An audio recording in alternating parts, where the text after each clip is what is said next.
Keep spawning culture.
Hello, y'all. I've got coffee. Just pulled our stoppers out. That's right. Welcome to the MushRune Cast. By the way, you guys may think nothing of it, but this right here is really bothering me. Like, especially that you can see it on camera. My glasses rubbed my nose raw yesterday in the lab, and so now I need to repair my glasses. No one's gonna think anything of I'm it. sure. Like, I'm always way more critical of stuff on myself than I am. I never treat other people this way either. By the way, guys, welcome to the MushRune Cast, episode 16. Winter has come. And it is cold It's outside. cold. It's cold in here. Look at you. You're wearing a jacket. I am, and gloves. You can turn that heater. We got a heater below us. You can turn that on you if you want. Oh, thank you. I mean, or maybe We just can share between. Yeah. There we go. Well, guys, I'm hoping everybody's okay and safe. I'm praying for everybody's safety. I know the Ohio Valley was just hit. We're getting hit tomorrow. We're just now getting the cold air coming. I know California's getting their ass kicked with fires. So hopefully the snowpocalypse, snow and it's ice and it's a tale of ice and fire. Holy crap! It is. Huh. That is true. So, Hopefully not a sad tale. yeah, absolutely. Devin said he's judging. Yeah, I'll judge away, Devin. Oh, goodness. What's that saying? I can't remember if that Christian Bale saying something about You got me. if you're upset with me, then text me. Oh, and if you don't have my and number, if you don't have my number, then you don't know me well enough to text me. to have an opinion. That's Of me. Of me. Yeah. No, what's You can funny have an is opinion. Devin, I think, actually does have my number. So, yeah, slam that like button, y'all. Slam it. Oh, goodness. We're gonna have to come up with like a mushroom saying for like, what do you do? Shiitake slap that like button. Don't look that up. Keep it PG, Andrew. That is PG. That's the PG way of saying that. Okay. Yeah, Fungi Files. The weather's been crazy, y'all. I'm hoping everybody's safe. Oh, crap. My Instagram stream didn't start. What about the X one? X is going, I think. It looks like X is going. Anyone who's on X, looks like we got a few people watching. Please let me know if X is working just fine, guys. Instagram, if anybody's on there on Instagram, let me know. Now, you guys can join us on YouTube or X. We just had some folks show preferences, and we're trying to include everyone. We are, absolutely. And Instagram is, honestly, I get a good amount of people come watch our live on Instagram. The problem with Instagram is it's not incorporated into the platform that we use. So I have to go physically, like, change tabs or whatever and check it. So I won't know what you guys are saying unless you say it on X or YouTube. So just so you know. Hello, Andrew and Samantha. I only watch you guys after the show's already aired. So happy I'm catching you live for once. Happy New Year. Looking forward to learning more today. Absolutely, man. Glad to have you. Yeah, we've had a few people that have mentioned catching it live for a change. So I'm really excited everybody gets to join. Well, the live show is what we wanted to do because I feel like you got all these people doing podcasts, and I think it's great. I'm loving seeing, I don't know, like so many. You got YouTubers, you got vloggers, you've got podcasters. I love seeing all of this stuff, but the live show is something I really wanted to do to build a live audience so that you guys can actively engage with us. And so it makes me happy when people are able to join it live and not just watch it. Yeah. So, because trust me, if you watch it afterwards, that still gets me views, that still gets me engagement, especially if you comment on it, that kind of thing. But the lives, I think, are really just what we're going for. So hopefully next week or so, we're planning on having super chats enabled as well, so people will be able to donate if they want to. So, and you guys get to see the kind of the authenticity with Andrew and I, and that's something that a lot of folks have emailed and messaged through all the social media platforms about how they really like the fact that they can jump on, ask a question, we answer it in real time, and then you can kind of go from there. And there's a lot of samples too where you guys have asked about a certain mushroom, and we've luckily or oddly had it growing out and about, either in incubation and it's popping pre-plant, or we have it in the grow room and I can grab a block and come in here and bring it for you guys to actually see it. So that is really, really neat to me. What? B. Hendrix said, Alan, I can see you. And Alan said, like, video? And he said, Lil, I'm at my computer. I just redid it, so now I'm worried. Samantha and I do this all the time. Like, I'll reach over, I'll pinch her cheek, or something like that. And she's like, stop it. Is the camera turned off? I'm like, it's the stream's disabled. And she's like, well, Keep it PG. Look how red she's turning. Please, Samantha, people know I like you. My parents watch this. Your parents watch this, I'm sure. Ola Cetus, glad to see you guys on the Instagram.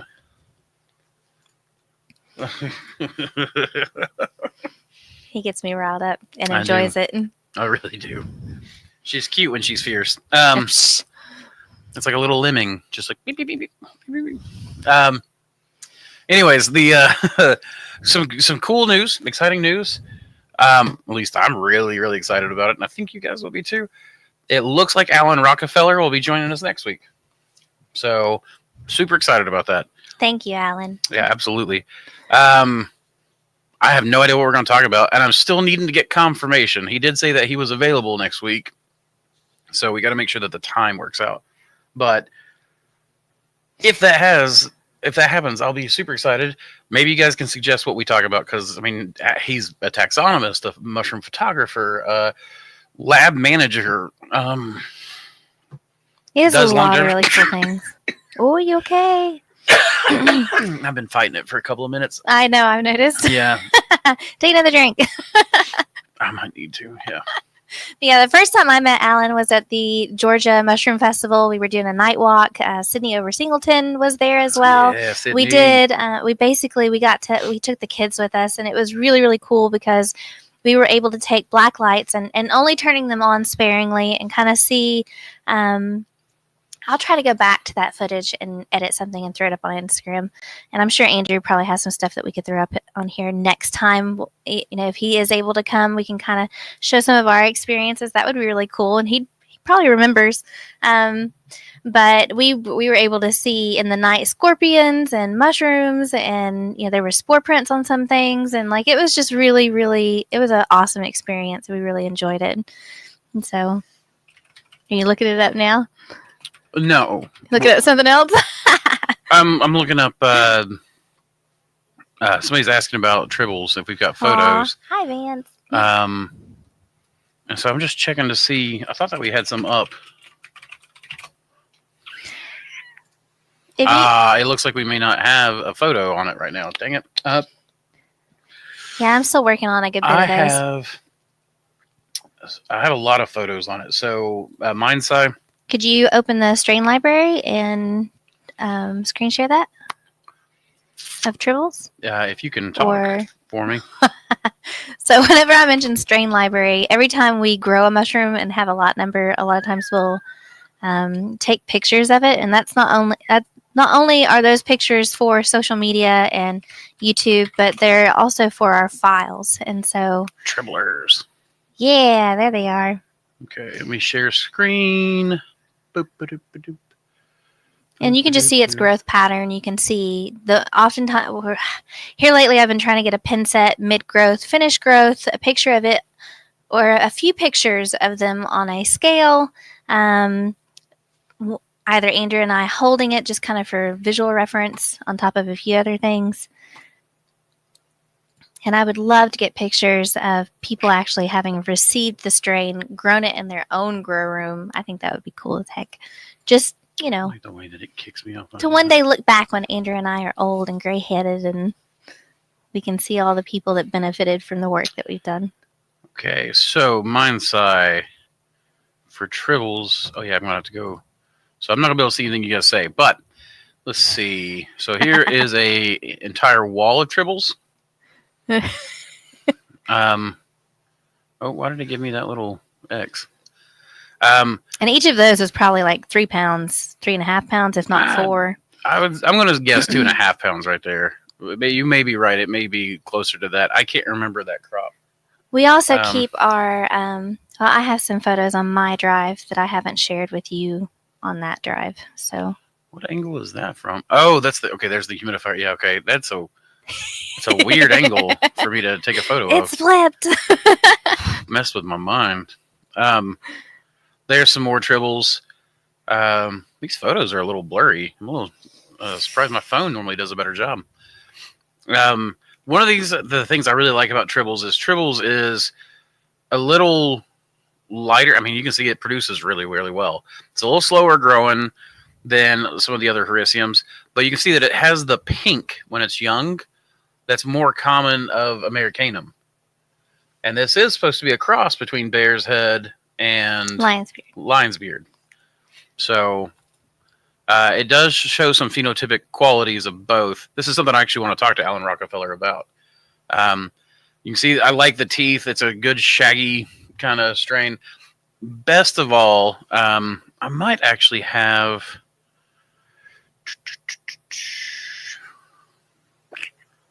I'm sorry, give me just a second, guys. I probably have some stuff I can share in my OBS. Yeah, here we go. That's tribbles right there. That's a tribbles extract. My lion's mane tincture is made primarily tribbles. That's tribbles on the right. That's a different type on the left. Tribbles is noticeably darker. It is noticeably more flavorful. It is a more golden color whenever it is processed through the dehydrator. So all around, tribbles was the first that kind of opened my eyes that, oh gosh, we can breed for these extracts. And then from there, I've started breeding, tribbles with the Albright Grove. And I have my first few little babies coming from that. Oh crap, I need to plant those plates. You're not going to do that tomorrow. Oh, and all that enoki too. You got 21? Yeah, you and I are going to be in the lab all day tomorrow. You're not going to get anything else done.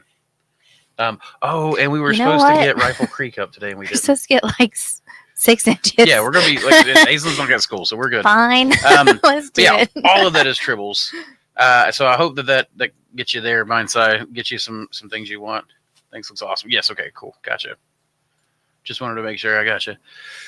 Hey, kiddos. Kiddo, I'm probably like twice your age, man. I don't know. You might be half his age. That's true. That's the thing about the mushroom community. So you got the old guard, right? These guys growing in tubs and closets. Hugh Brewer was the guy who really took me under his wing whenever. I mean, like I learned as much, like a bunch of stuff. And then couldn't get a hold of Hugh. You remember that? Like we tried and tried. Yeah. And then so I paid to take one of his log classes. I started just telling him about mushrooms, like talking about mushrooms, and he's like, dang, you really know your stuff. I'm like, I've been doing this for a year or two. I just wanted to meet you, You're the only local guy I could find. And then Hugh really took me under his wing. He taught me a lot about low-tech stuff. He had trained under Paul Stamets personally at one point. He was a devoted Paul Stamets fan. If you talk shit about Paul, like some in the mushroom community do now, Hugh would go from easygoing hippie to ready to just be done with you. Like he was like, I've met that man. Say what you want about whatever he does. He's like, but I know that his heart's in the right place, that kind of thing. Aww. So I was like, all right. And I loved Hugh. Hugh was, I hope he's still around. Like he got out of the mushroom game a few years ago and went and retired. And who knows? He's had health problems and all kinds of stuff. So All I see is some frosty dude.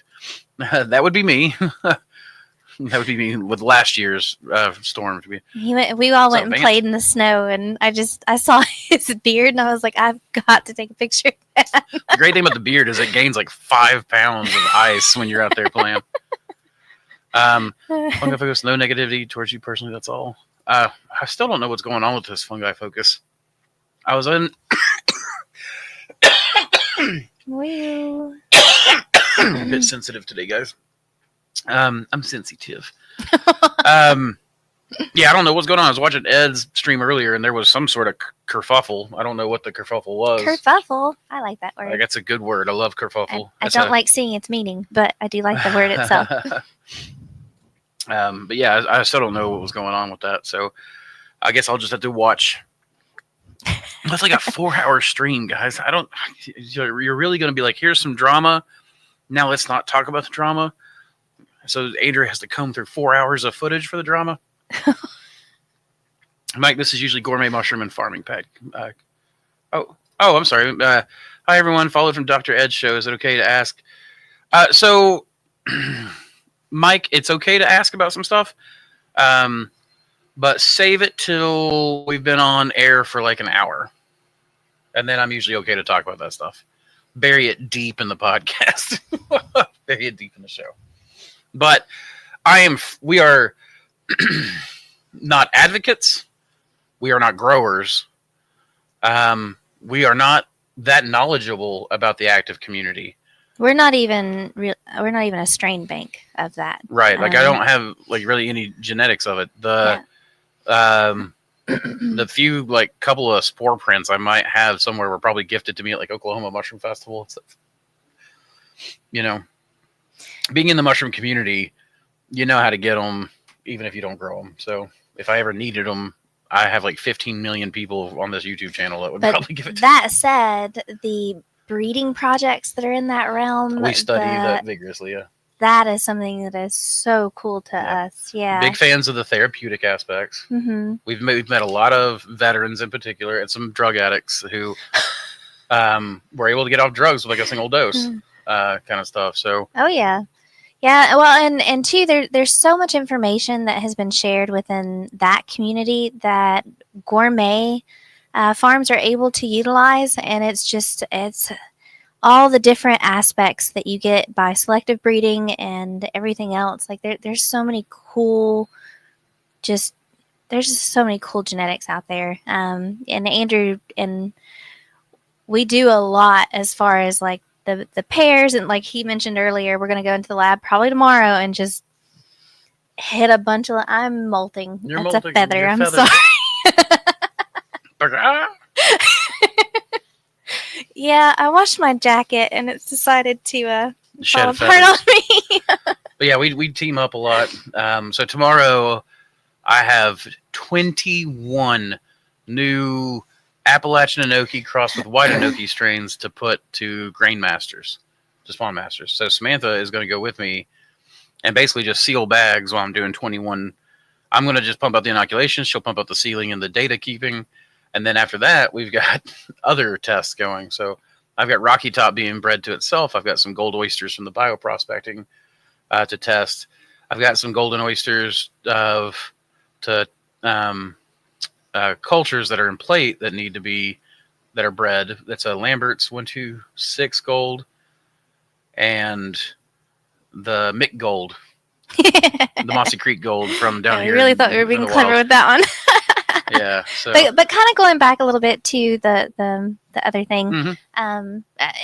Whenever we've attended quite a few festivals, we've not brought the children to all of them.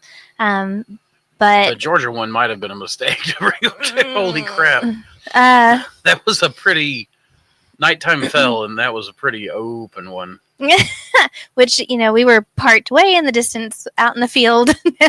I will say that was my favorite thing. The Georgia one with the camping was my favorite part of the whole festival. Oh, it was. It lovely. was a fantastic, right on the river. Yeah. Well, and there's pictures we've shared too, where it was just gorgeous. The mountain range and the landscape just in general, and it was on a farm, and it was just really peaceful and everything else.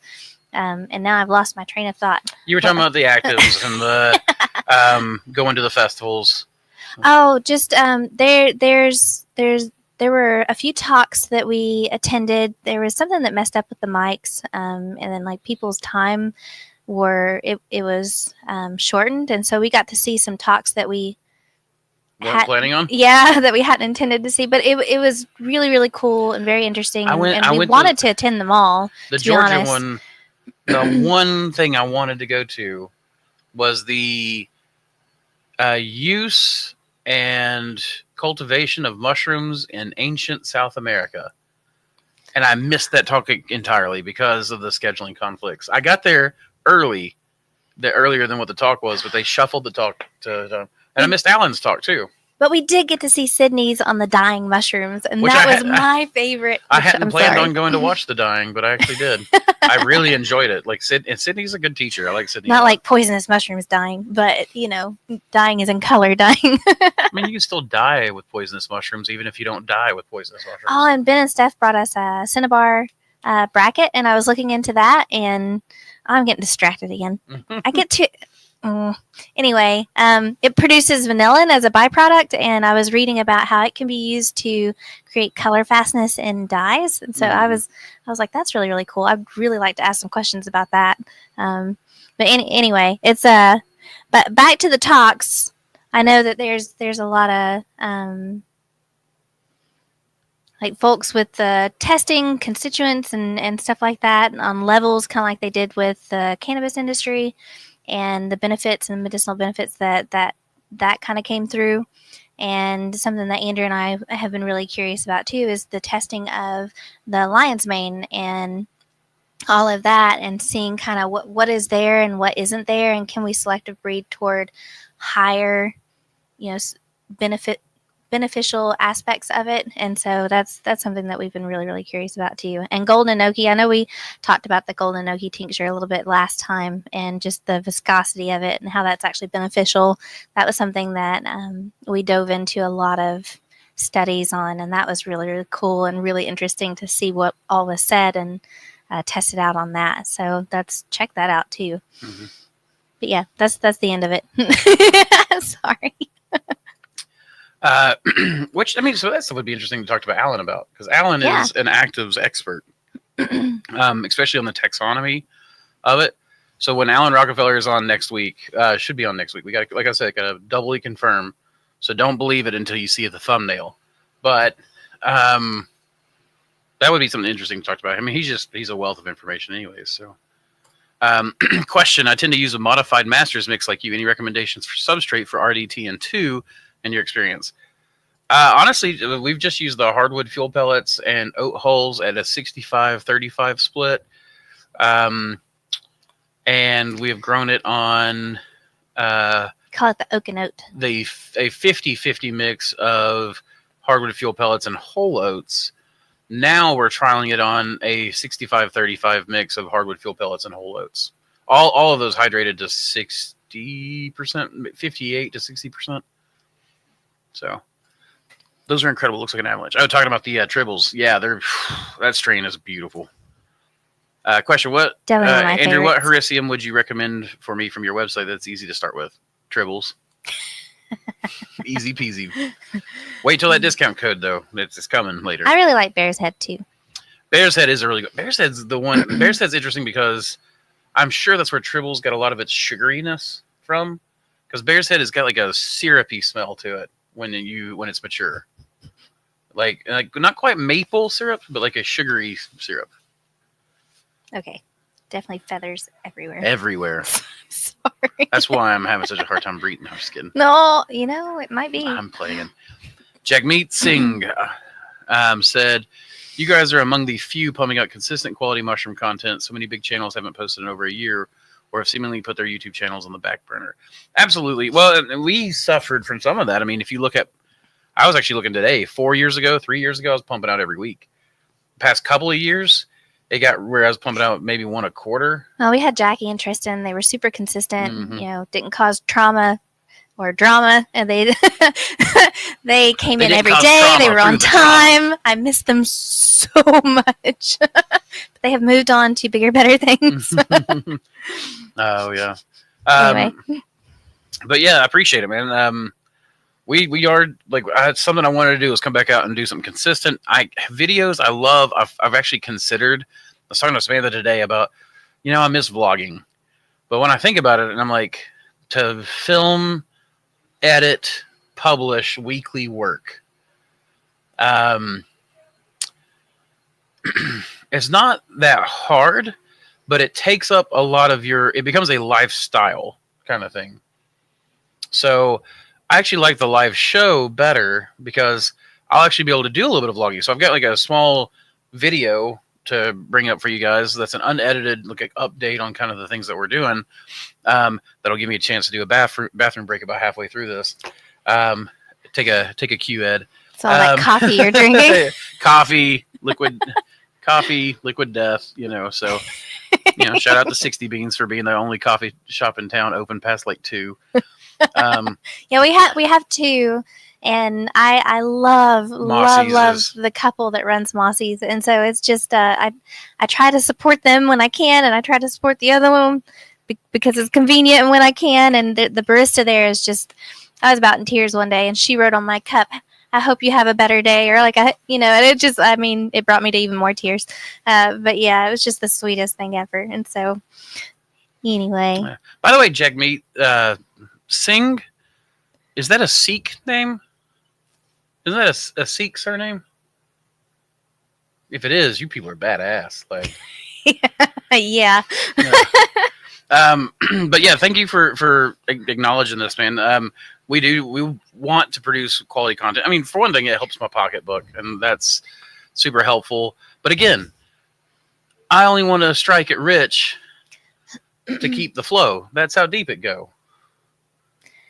I mean, to be honest, we pay ourselves like the poverty line. We are. Samantha and I no matter how good or bad we have it, we make about $18,000 a year. So and Andrew basically uses all the money on research and curiosities. You bought something, and I was like, "Here we go again." What was that? Oh, no. When we farm, oops. Yeah, we both forgot to put ours on. I'm surprised, on actually, it's not been going off more. Well, and you heard it on both phones. It's because Samantha and I use the that's Google Voice line. That's our business, and it rings to both phones and a computer. It keeps our personal phone numbers from going off at 4, 3, 2 a.m. in the morning, 24/7. Real quick, Spores.bar in Instagram said, "Interesting, I got a 5-pound block of lion's mane from Field and Forest, and I noticed it is always pinkish when young. Now I'm wondering if it's tribbles or is it just a strain you guys have grown." I don't know. North Spore has some of my strains, but I don't think they've gotten anything recently. I got a bunch of strains from them years ago. I mean, this was back when I was still in the basement. This was when I first created Mother of Pearl, I think.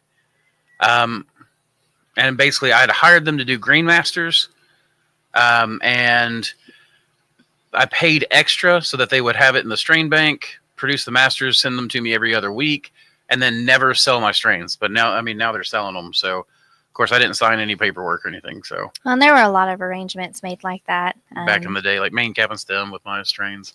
Yeah. Yep.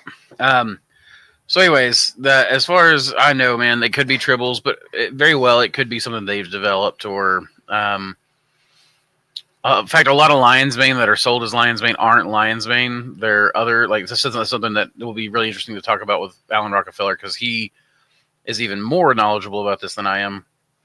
In fact, he's I think engaged in some of the biodiversity studies on hericiums, but the taxonomic situation, the hierarchy of species and genus and stuff when it comes to hericium is it's an absolute nightmare mess.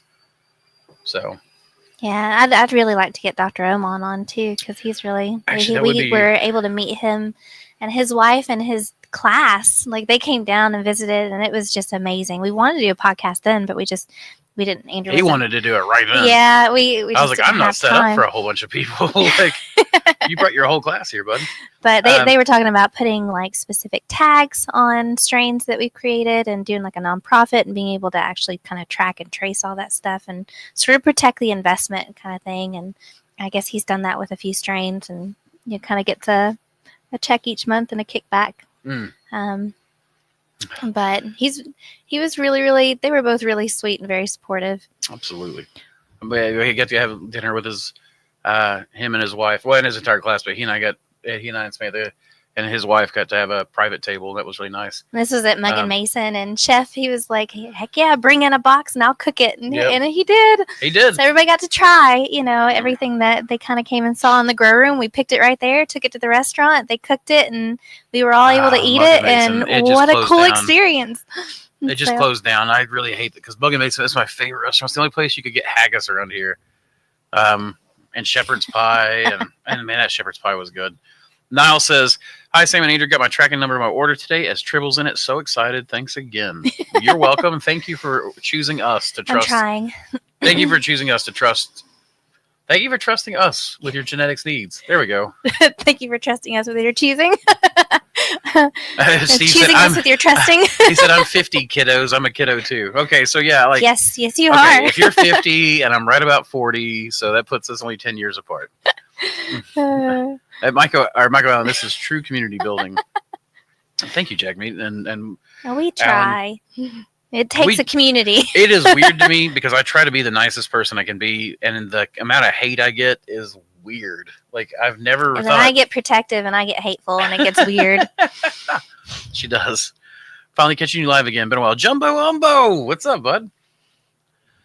Fungi files. What do you guys supplement your substrate with? I'm really interested in a topic fungi brought to light with soil holes and our beautiful mushrooms being wonderful bioremediators. So I'm not sure what you're referencing here. I'm not sure what fungi said. We've been talking a bit, even a little bit today on the Discord.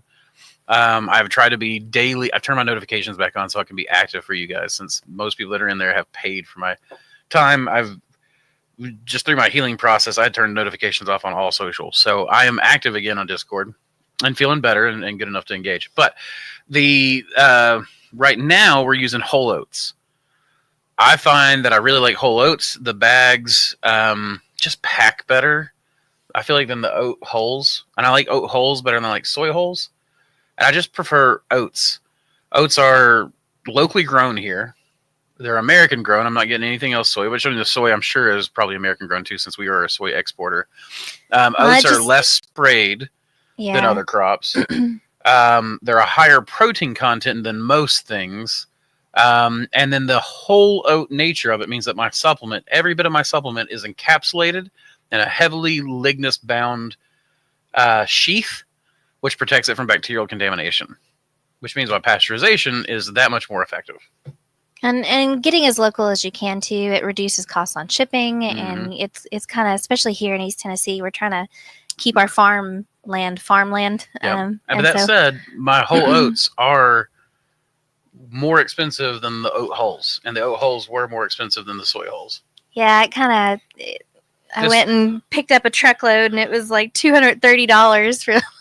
What? But this, to be just said, a few bags, really. Well, it was more than a few bags, like 20. A few bags for us. But yeah, okay, fair enough. But the point being, like, this is something I've said many, many, many times over. People worry too much about their substrate costs. Even by raising the price on my whole oats, if I doubled the price, then okay, I'm spending 20 cents per unicorn bag, right? Per block. I'm only spending 20 cents instead of 10 cents. I can eat that. Even if I do it 100 times, okay, that's fine. That block is still going to make me $18 in revenue, $20, $25 in revenue. Who knows? I mean, it just depends on your species. I'll be picky about what you're choosing, because that is going to go either in your raised beds or in your yard, or I don't know what everyone does with theirs. We put ours up front in the totes and the beds, because we're doing a lot of experimentation with that too. So, and stuff like that is grant funded. So, I mean, Savannah just gave me permission for another experiment today. I'm so excited. Which one? Because you got like 20. The one I asked you about today. I only asked you about one of them today. It includes corn in tubs out front. That's what you bought. That I was like, wait, what? Yep. Well, I'm not giving away. You saw the receipt for that before I asked permission, didn't you? Yes, I did. Oh. Caught you. I got caught. Wayne Michael, glad to see back, Halen, and all y'all Myco nutbags. Nice and chill in Florida. That's good, because it's supposed to get cold for you guys. tomorrow. Thanks for that, Michael Allen. I'll save it for another forum. Yeah, our eldest. Michael Nutbag's terminology is non-gender specific. My old ass needs to keep up with postmodern. No, it doesn't. That stuff's going in the garbage. Ow. That stuff is that was the new COVID, and the new COVID's gone now. It's the next COVID. Andrew sent you an email yesterday about LC mixed packets of pictures. Have you seen it? I saw that it exists. I saw it. Samantha told me about it. I opened it. I opened it and then marked it as unread. And I opened it and then marked it as unread for you. So that I can go back and see it.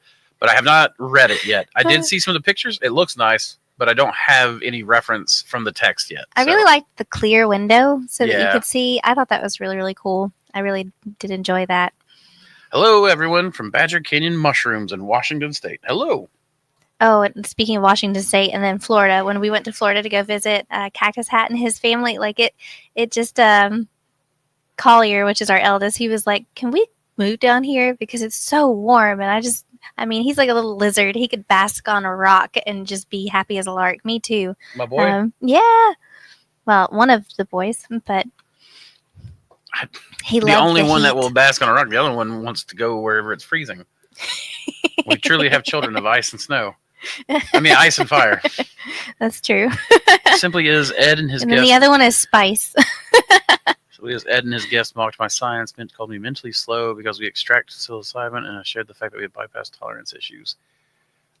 This is not giving me any more idea. I mean, I get that they mocked you, but again, I don't know what they mocked you about. So I can remember making some good Discord groups off chat. Well, yeah, let's do that, man. You can recommend to me, and then I can recommend to the people. No, beautifully crafted response, guys. Both sides of the community benefit from each other and further it for everyone. Thank you. No problem, Mossy Creek. First time here. Thanks. Absolutely. We give our medicine to people recovering from strokes. We also include extracts of lion's mane, turkey tail, and pineapple skins. Not here to sell anything, just sharing info. Can't even sell. Pineapple skins. Oh, all mushrooms are. I saw something with pineapple skins where they took a torch to it and it was fire retardant. I was like, that's hecka cool. And I know mycelium itself is as well. Oh, yeah, for sure. For sure. Let's see. Spores.bar and Instagram says, appreciate the answer. I agree the mushroom community should have better data on the different strains. Woolgast mushrooms. Hi, friends. Hello. Hey. What's up, Sienna? Sorry if it took me a long time to answer you. Again, everyone that's on Instagram, if you come and watch us on X or YouTube, it basically collates everything into a single chat forum for me to see. The YouTube community is far more active as far as chats go than the X. X, you need to pick up your game. Just to feed me.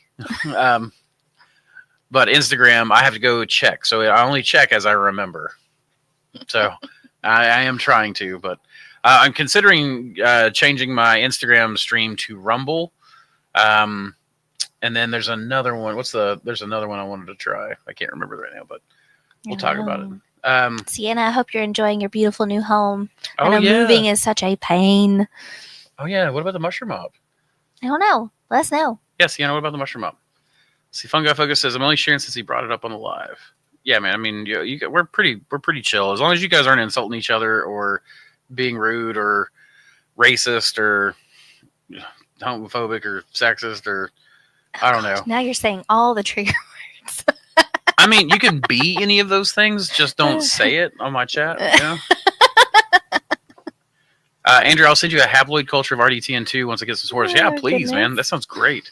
I'm about to start my reishi breeding trials today, tomorrow. I have spores from the river reishi, RDTN2, pond reishi, and a fourth one that I can't remember for some reason. Boston Edison? Oh, it may be. Well, no, it wouldn't be Boston Edison because that's a sessile, I think. These are all Curtisi.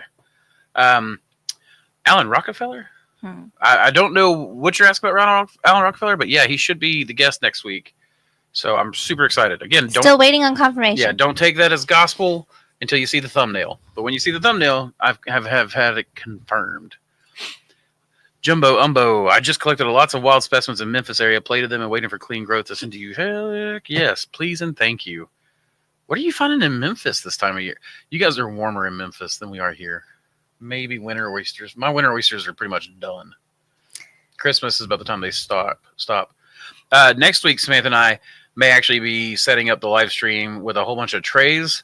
And no, it wouldn't be next week. So we may or may not have this live stream, but we got to plant our peppers. And so we're like, when can we plant our peppers? We're like, well, we can do it on live stream. So, Well, we're always trying to manage our time and try to manage it effectively. And then, sometimes we get caught up in conversations and calls, and people tell us their life stories, and then they've got troubles that they're trying to find help with. And of course, Andrew is always he's like, come on, 5 minutes, and then the 5 minutes turns into 10, and then we get excited, and then before we know it, we're like, oh man, we should have done this and this and this and this.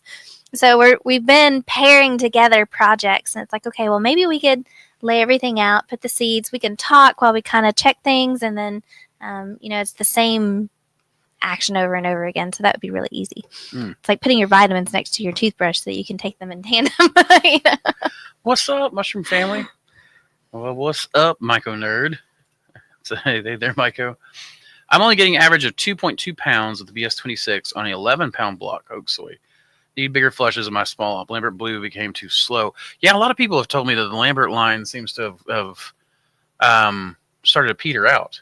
I may need to reset it. I think you got a blue 123 from like 2000. I've got a blue 123 that's still going strong, but that's because I constantly reset mine. I don't know how Lambert treats theirs. I do know their golden oyster. Lambert's has been around for a really long time. They have, but their oyster program hasn't. It's more like shiitake. They've agaricus. Oh, they're in the button industry then. Button, yeah. Their oysters, they do so little business with oysters that they don't. I don't think they really give a shit. So you don't speak for them. I don't. And they had back in the day, they had the best blue, best gold, best Italian. Nowadays, that was actually some of our first. It was. Well, that's some of the progenitors I've got Lambert's genes in my breeding program in the third, fourth generation. BS26 is a descendant of the Lambert Blue. It's true. BS8, BS1. There were the whole BS series. So many BSs. I've always liked that I had the BS series. I had the best BS mushrooms there ever were. So Vance 2.2 is pretty good on a first flush. I guess nowadays I've really set the bar with my strains that do 2.5 to 3 pounds first flush. So BS26, while the most beautiful, isn't the heaviest anymore. The BS26 is we're actually, you planted that yesterday, right? I did. Yeah, so she's planted yesterday for me to collect spores to add that to the breeding program. Rocky Top has been in his own breeding program now for a little bit. Jake Howard of the Mushroom Shop actually has been doing his own breeding experiments with Rocky Top. Yeah, he and I both get excited because it's so multi-phenotypic that you can breed it to itself and it produces like brown, blue, and white mushrooms. And he said that he had brown and white and then every shade between white and blue that you could imagine. Well, I'll say too, I remember seeing watercolor for the first time and just being like kind of worried, creeped out a little bit. Like, is this normal? Paul Letty. It's normal for watercolor. Paul Letty said that he needs a watercolor replacement. He'd already talked to you about it. That he just needed an update, and he called me, and I completely forgot till now. So okay. You don't need to do anything about it right this second. If you want to write it down, I've got pen and paper. That's what I was thinking. Okay, you got pen and paper. And then I need to smack that note on my forehead. So whenever I go. So that you don't forget it. Yep. Anyways, there you go. You got to see. I let them slip through the cracks. King Blue requires perfectly clean grow room. Any suggestions? Okay, so. Make a perfectly clean grow room. I'm giving you hell. Well, he didn't ask for usable suggestions. Let's see. That's just my temperament. I'm sorry. Genetics wise, for heavy producers, but not a King Blue, because King Blue is a mortgage lifter as far as I'm concerned. King Blue is the mortgage lifter. I have some King Blue derivatives that are about to be tested and released, so I might have an answer for you then. As far as out of my program, I don't know of anything that is as productive as King Blue.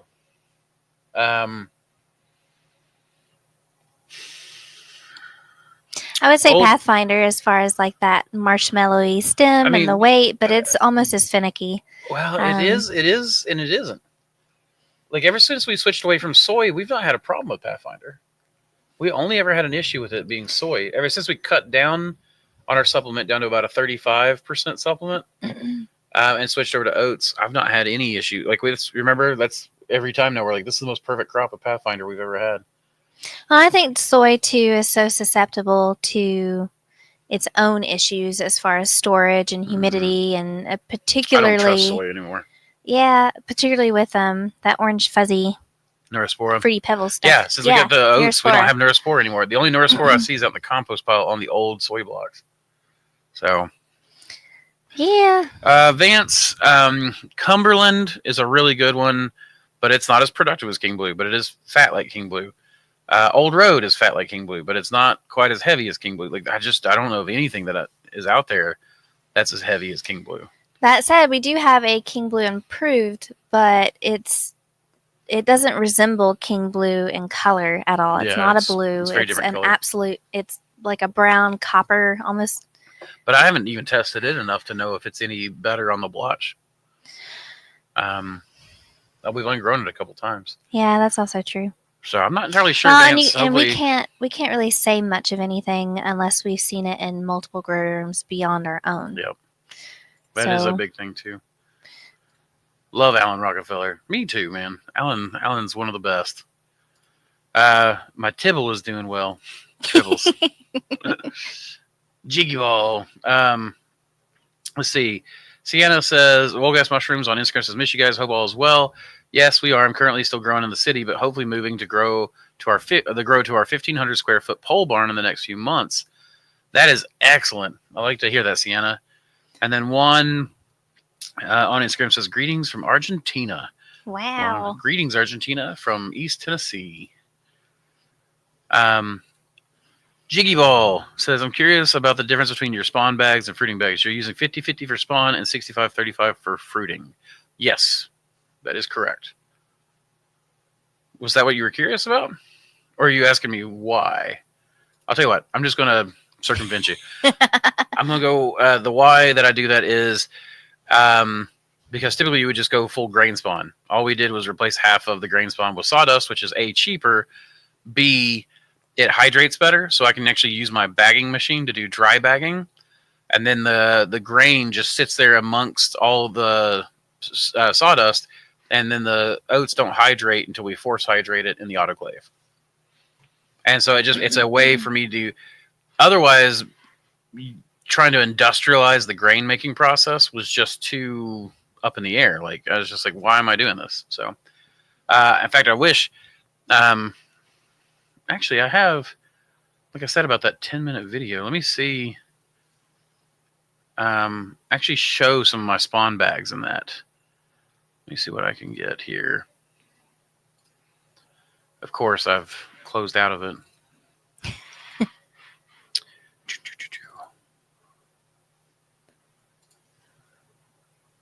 Hey, that looks familiar.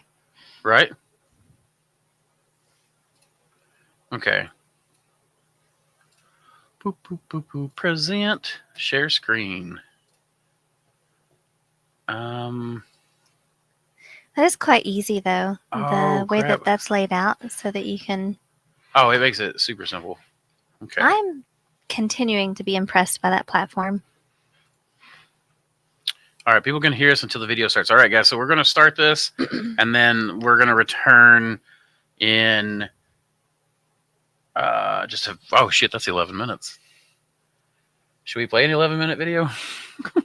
If it's got good information in it. I mean, it's a good update, but I could post it as a video probably if it's 11 minutes long. I'll tell you what, I'm going to figure this out. Say hello to Dr. Solarians, our sponsor. Introducing the future of mycology, Dr. Solarian's Elixir of Mycelial Mastery. This isn't your average culture mix.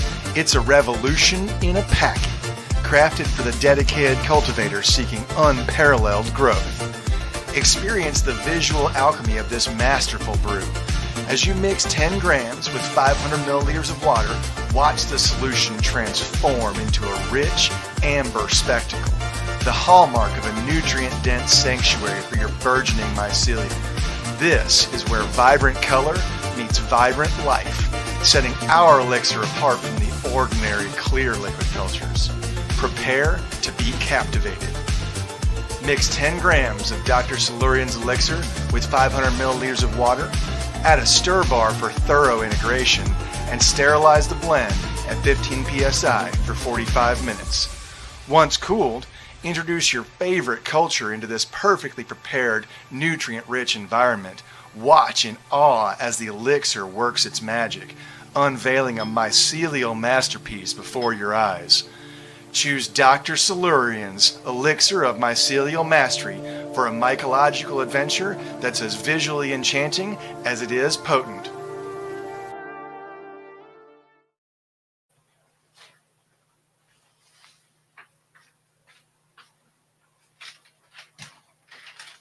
We're back. We're back. We're back. Oops. She's not even paying attention. Um, She's off in La La Land. Oh my goodness. I was listening to I was waiting until the sound came to an end. I'm sorry. You guys probably saw me scratch my nose and floof my hair out of my eyeballs. Probably. Oh no. I'm sorry. I'll tell you what. You guys let me know if you want to watch the 11-minute video. So, all right. So, if you had spawn that sat for a week too long, would you still use it? There's a big of a metabolite. Absolutely. Is it fruiting? And if it's fruiting, just crush up the spawn, pour the fruit out, like pinch it off in a bag, fruit it out, or pour it out. Fruit it out. Samantha likes to take the spawn, crush it up, move the fruit up, seal it, cut the bag, and then use the spawn. If it's small, not Right. if it's like we had a king bag the other day. Oh, I just reached in and grabbed and it I was out. like, well, I've got to fruit this because we need to verify the lot number. And then I just I basically picked the mushroom and then opened the bag and poured it out on a paper towel and then neatly folded that and took it away. But yeah. Yeah, absolutely. And then resealed the bag, shook it up, and then opened it again. Not the most ideal scenario, but those kings are fruiting in the grow room right now, and they are doing phenomenally well. Yeah.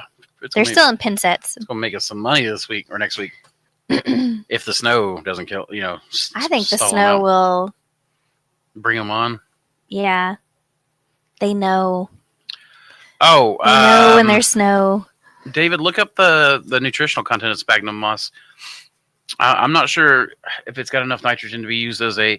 Here's one was like you can use it as a 20 substrate, times its weight. but the question is whether or not nutritional content of sphagnum spag.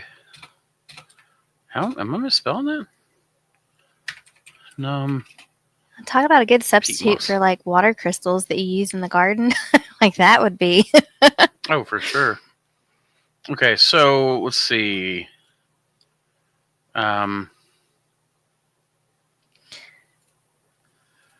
What's the pH on it, I wonder? Push your screen. Well, we're about to find out some stuff. So, okay, here we go. So right there, sphagnum peat moss is low in nutrients on its own, but it can help soil retain nutrients. I was using potting mixes for acid-loving plants. What was that? Did you just blow a raspberry into the mic? No. I put my zipper up because it's. Oh, you The zipped up. temperature Oh, has it just dropped. zipped up in the mic. Gotcha.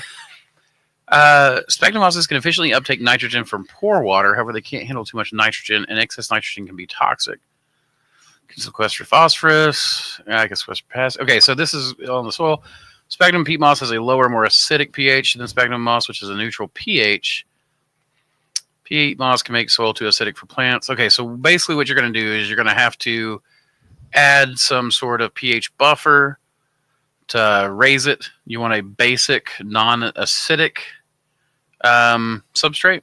So, but where it doesn't seem to have much in the way of nutrients, I would say you can add your nitrogen base and use that as a carbon base.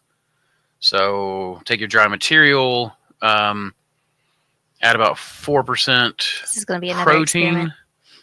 add about 4% protein to it, and calculated your water to about a 60% hydration moisture content for your fruiting blocks. That's what I would do.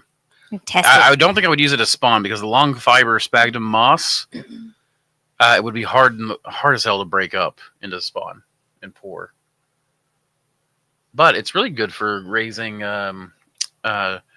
carnivorous plants. I used to raise a lot of carnivorous plants and that stuff. So We had floating pitcher plant. pitcher plant. We have floating pitcher plant Pitcher gardens inside of the water gardens, and Andrew had quite the setup. And that's something that we're actually trying to rebuild here at the warehouse, so that when people come up to the warehouse and pick up spent substrate, because we give it away, we sell it. That money goes toward more research and stuff. And if we have a huge excess and you got a truck, just come and grab it. She's trying to convince me to grow some of these carnivorous plants and stuff indoors and do like a water garden indoors. Trying to get him to go into plant tissue culture too, because I think that would be really neat, especially with like symbiotic pairing, and I think there's a market for that. And so although it's not like we don't have enough to do. Jumbo almost said, Sam, how could there be bigger and better than what you were doing? I know, right? You tell him. Wu-Tang. Yeah, Mac, I think you were the one that caught. You told me exactly who that was. I was trying to remember. Is the Man of War still for sale? You mean the Thor bagger by Man of War, or the Thor shaker, or the business itself? Yeah, the business isn't for sale. That we're aware of. Man of War's the company. So I literally went and got a job so I can do more content eventually. Lol. Yeah, it's. Where are you working? Is it mushroom related? He may not want to announce that to the world. You don't have to tell me. He can just say I'll tell you later. But. Yes, sir. I'm a Sikh living in the UK. I knew it. But I was raised in Fleetwood, Pennsylvania back in the 90s, planning on a small-scale farm in Lisbon with my wife in 3 months. So you guys help us so much. Inspired. Well, thank you, man. I really appreciate that. I've always had the big great things we're achieving. That's right. I've always thought that the Sikh were kind of the Scots-Irish of India, right? Haggis, nasty, dude. Oh, man, you don't know what you're missing. I won't eat it. It's like, it's so good. It's so good. Give especially me the when herby, right next butterly. to eggs. Give me eggs and Lorne. Okay, I'll eat Lorne. Yeah. And give me eggs and Lorne, bacon, and some haggis. Oh, roasted tomatoes and mushrooms, beans and toast. I'll eat that. Oh my gosh. Okay, stop it. I like the dumplings. You and I are going to Waffle House after this. Yes, we are. It was the last chance we're going to be able to do anything before the snowstorm. What is your thought on pheno hunting for just neat-looking gourmets? Dude, you have not watched my channel. No, I'm just I know you're looking for faster, fuller fruit and the potential of more medicinal benefits. I think novelty strains could be cool. Okay. Oh my gosh, there's so many comments to get through, but I really want to do this rant. I'm going to do this rant. So, okay. Fungophiles. That was the whole reason I started breeding in the first place. Was I started looking at the cubensis growers, and this was years ago, so early stuff, right? Albino penis envy and what a name! I know, right? Somebody must have really not been adequate to name one penis envy, but and then to albinoize it.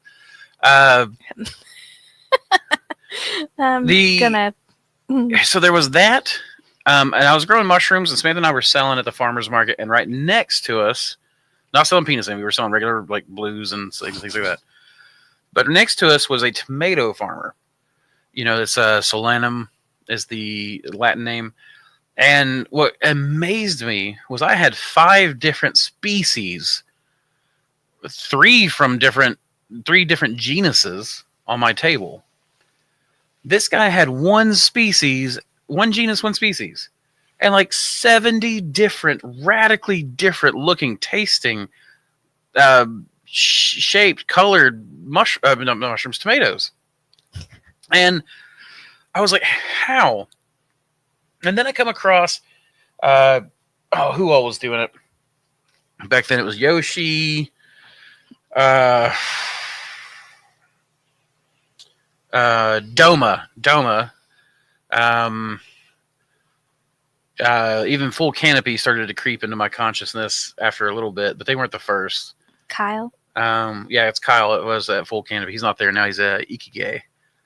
I don't know how to pronounce the Japanese stuff. But he ended up like just really like not him in particular, but all of these guys kind of showed me. Like I saw these cubensis that looked like pumpkins, and some that looked like tall and white with little, look almost like UFO caps on them, and like albino varieties, variegated varieties, dark ones, fat ones, tall ones, short ones, wrinkled ones, just all kinds of stuff. And I was like, this is a single species. This is getting to the point of what I'm interested in. I've always been interested in this stuff. I've always bred like isopods and flowers, and people are probably tired of me talking about spiders and all that kind of stuff. But it's like, that's exactly what I wanted to see. I wanted to see what kind of cool, how can I go to market with Pleurotus austriatus variant columbinus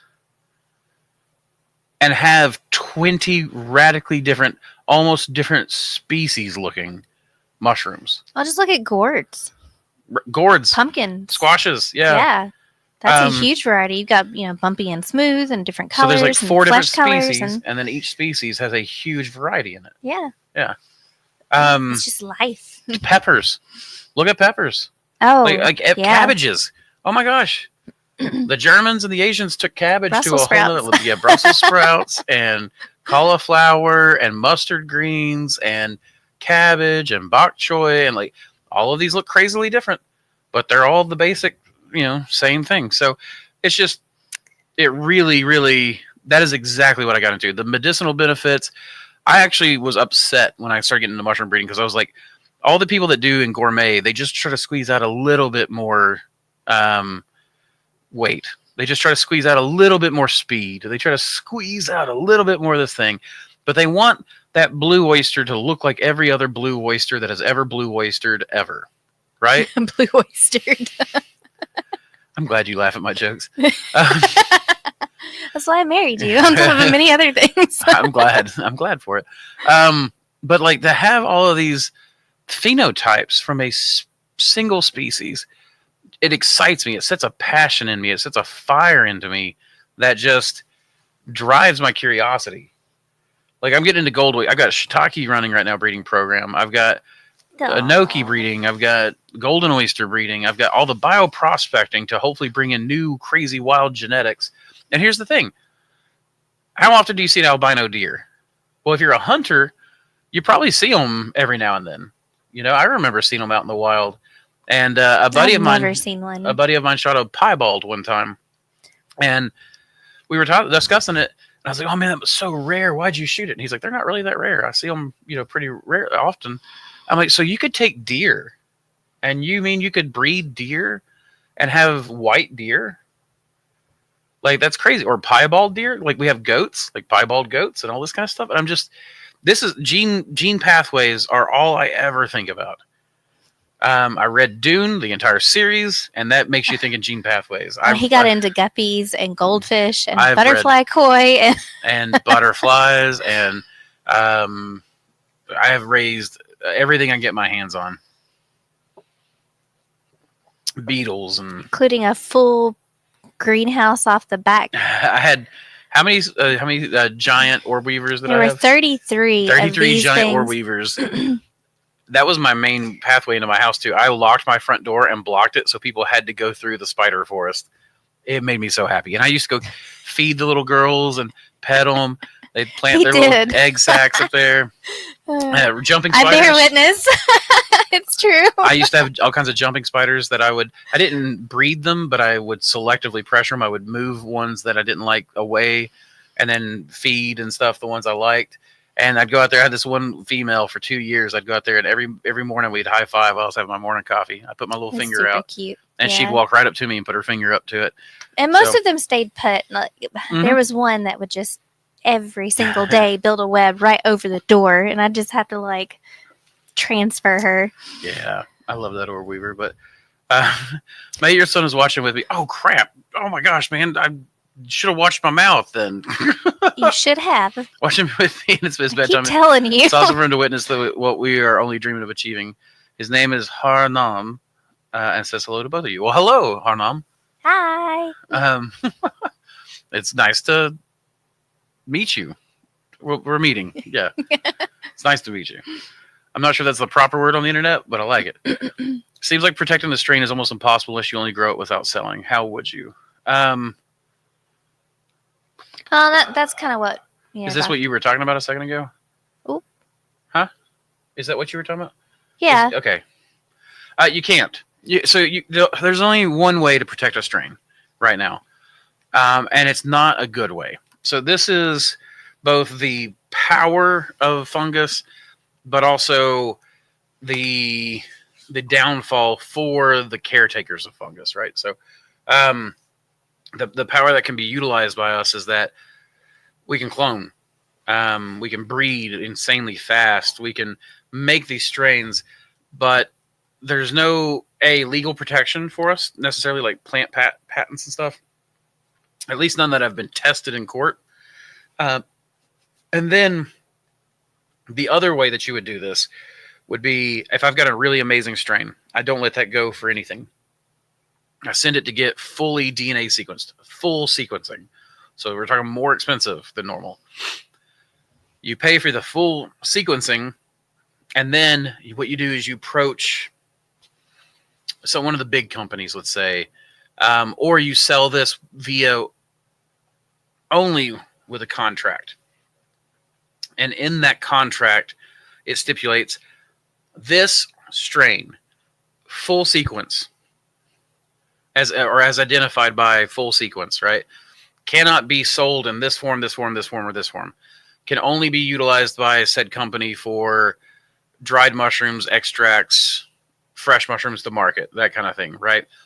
Then you run into the problem if you're doing fresh mushrooms to market, where if they're producing fresh mushrooms for market, someone can just come up to market, and I know you've done it, I've done it, we've all done it. You go up there, you buy the mushrooms, you eat most of it, you clone a piece, and you're like, hey, cool, I've got a cool strain. Dr. Oman, when he left, literally went through my compost pile and pilfered a couple mushrooms. I saw you, Dr. Oman. You're welcome. One of them was actually an experiment that we had been waiting ages for it to fruit. And he just grabbed it and pocketed it. And I was like, oh, that's funny because I would totally. How many times have I gone to places and pocketed seeds and stuff? Then gorilla planted them later. My mother is so guilty of that. My mother-in-law is a gorilla planter extraordinaire. If you see zucchini growing at Walmart, that was probably her. But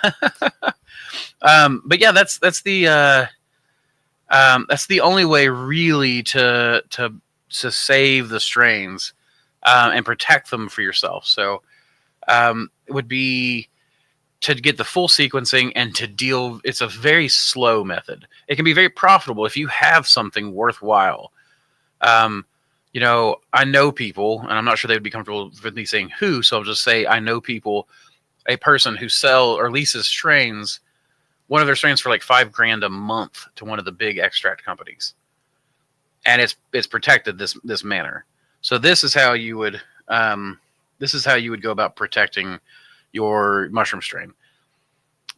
I'm taking the opposite approach right now. I think the age of protectionism, unless the legal landscape changes drastically, I've struggled with this because I've desperately wanted to protect the work that I've done.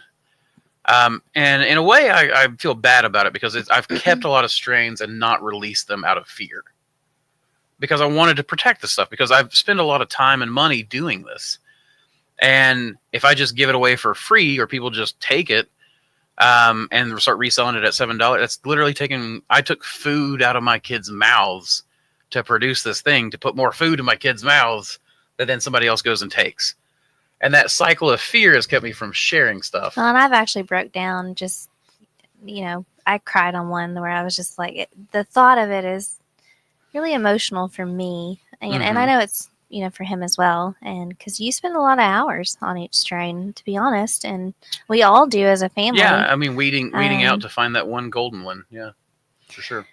But yeah, it's like being an artist and putting your work out there for someone across seas to just take it and mass produce a T-shirt with it, and you don't get any of the sales for the work that you put in. Like it's just it's a little rough, and sometimes it's the credit of it is there to help inspire you to keep going, and that in itself, mentally, emotionally.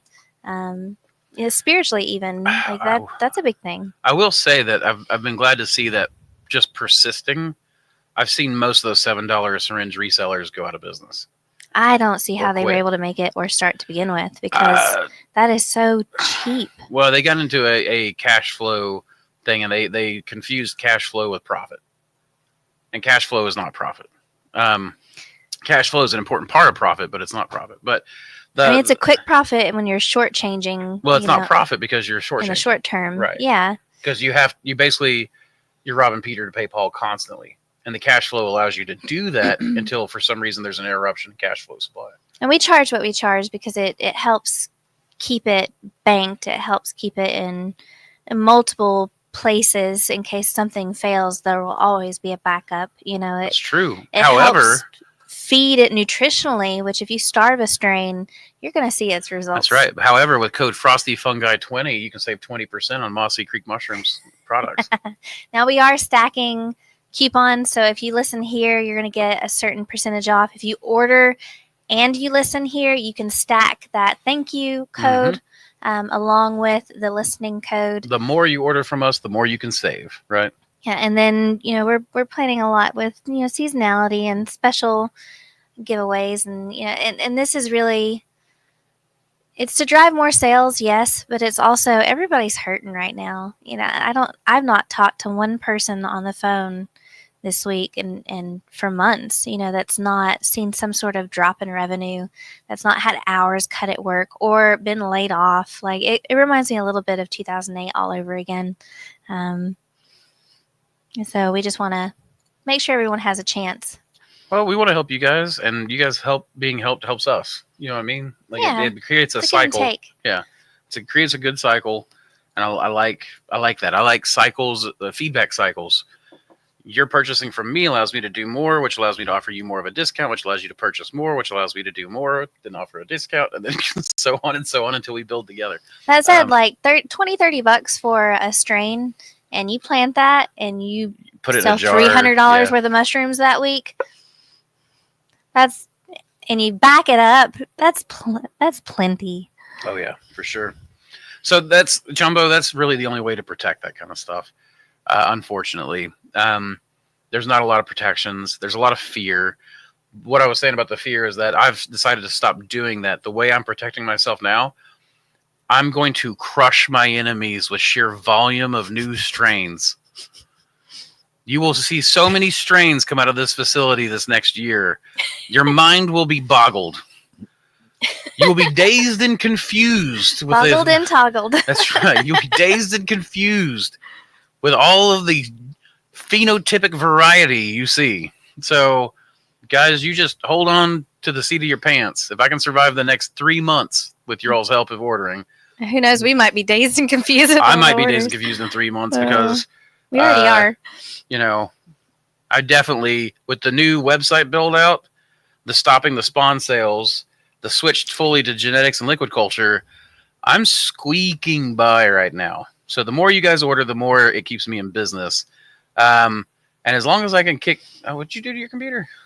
As long as I can kick the can down about 3 months, everything should be smooth sailing. So I'm, and the amount, I've got something like 43 new strains in Grainmaster right now because I've decided I'm just not going to operate on fear anymore. Just not going to do it. I'm not going to be fearful of this shit. Being fearful has done nothing. Said I'm scared for him. Being fearful has done nothing but back me into a corner. Prove me wrong. That's exactly what I'm going to do. Crush everything. The sheer weight of genetics that will be coming out. So that was what I was talking about, the strength, though, too. A fungus is that we can breed at like a just crazy light speed, compared to other industries, other agricultural, other organisms. Mushrooms breed so fast. Like we can create new varieties so quickly. I can be 5 generations out and releasing 5 generations ago strains and still be just churning out new things. And there's so many species to do it with, not to mention just the sheer variety that you can do with one species, right? And I will say that, Tennessee, East Tennessee having its 7 seasons of various weather patterns. And every cove having different genetic pathways, and we're one of the most biodiverse places on the earth. Is that what you're about to say? Sorry. Well, just that a lot of these strains, they're being put through the ringer.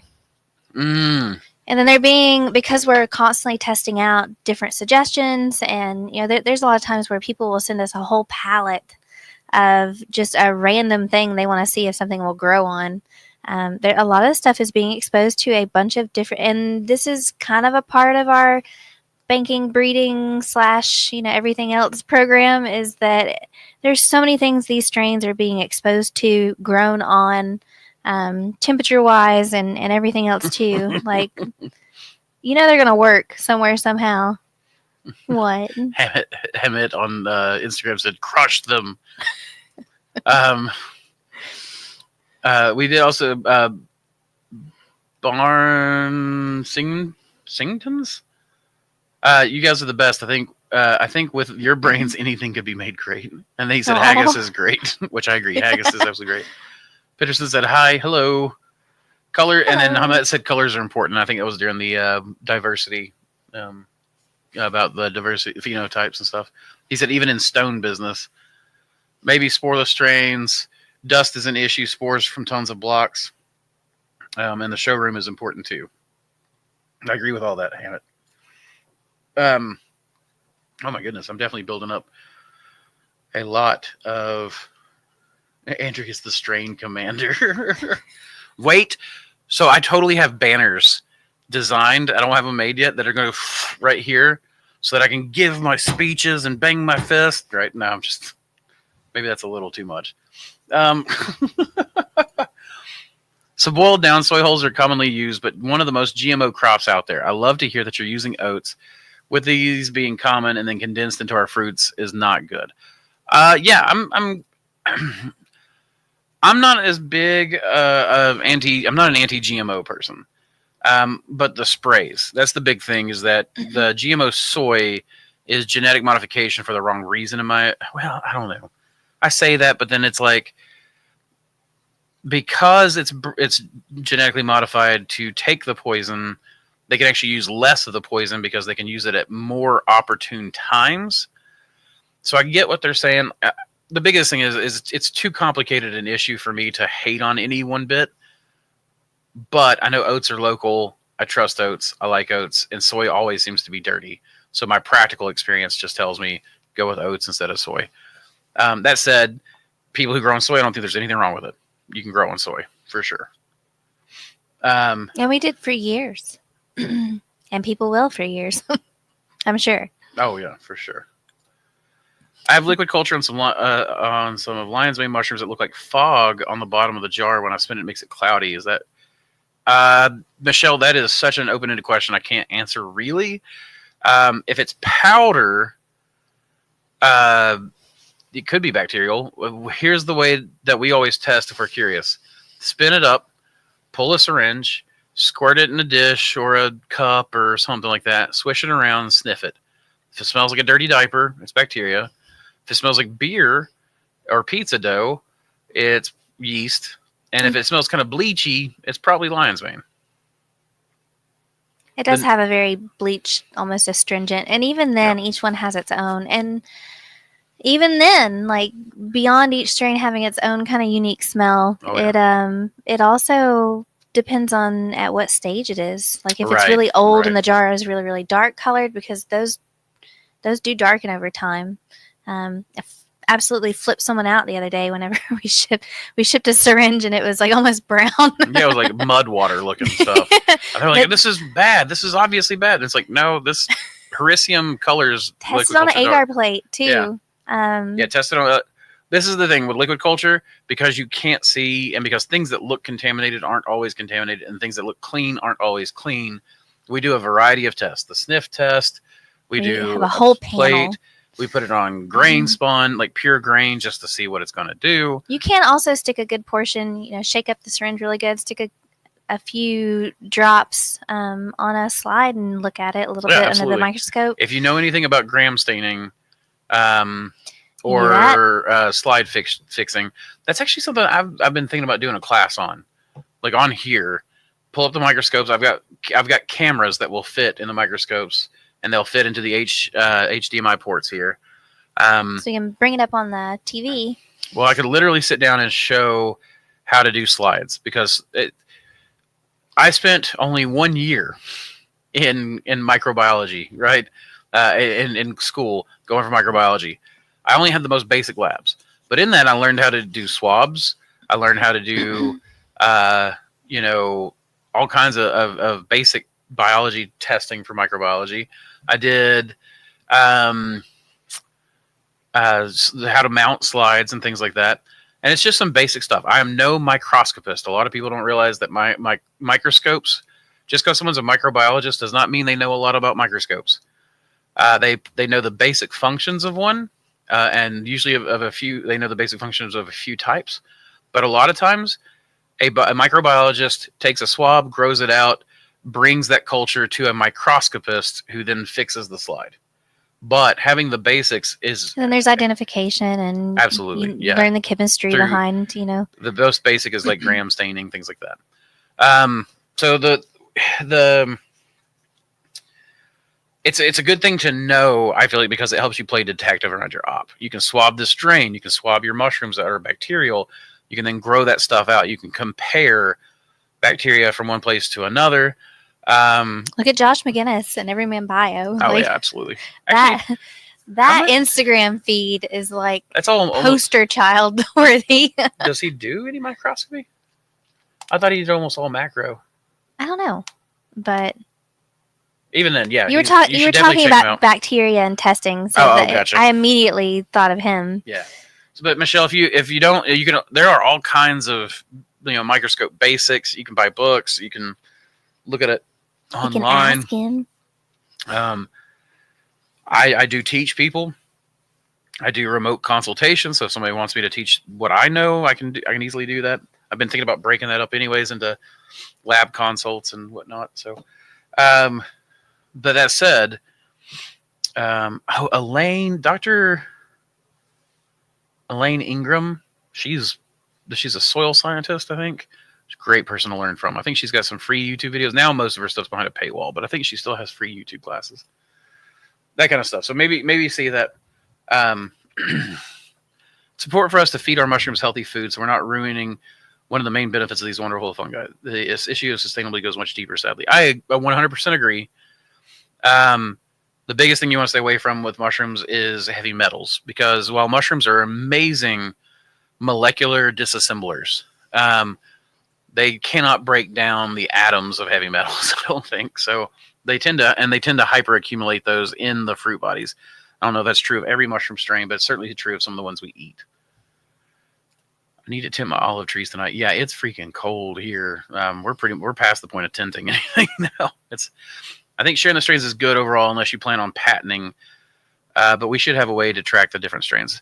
There are people working on this.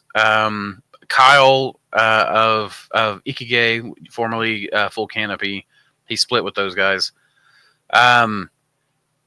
Kyle has been a big person for this. We need to nail down the terminology. We need to stop being so messy about this. If you're going to get into mushroom breeding, you need to really focus on some of the framework language that we use, because it's very important. And we need to start focusing on stabilized lines, not so much, we need good traceability as far as this goes. And when you get a strain from someone else and you grow a single, you let's say someone has a stabilized strain, like let's say Enigma, and they find out how to get some spores from it, and then they grow that Enigma out. And Enigma has pretty much been bred to the point that, there's not a lot of genetic diversity left in it anymore. You're just producing a new Enigma strain. You're not really, there are, I don't feel like I'm being concise with this. The point being that don't just go out there and go, I bred this new strain and it's the, Yeti penis envy psycho stick. I don't know. But Watch your mouth. Oh, grab the 8-year-old. I'm sorry, saying Jackmeat. I'm sorry. But the point being, don't just go there and declare that stuff. You need to, be willing to put in the time and go slow to build your reputation. There's nothing wrong with having a reputation and building it slowly. And that's how we do traceability right now. Jerez, is that I feel like the only way to do it now is to just be the slow reputation builder and then get in with other reputable breeders and hopefully have this network where eventually, culturally, this becomes the norm. Like it isn't in plant breeding. There's already good terminology. There's already good stuff. There's, people that get into it, kind of know what they're stepping into. So I think there's a lot that gets notes and notes and notes and where you got something from. Oh my gosh, and notes.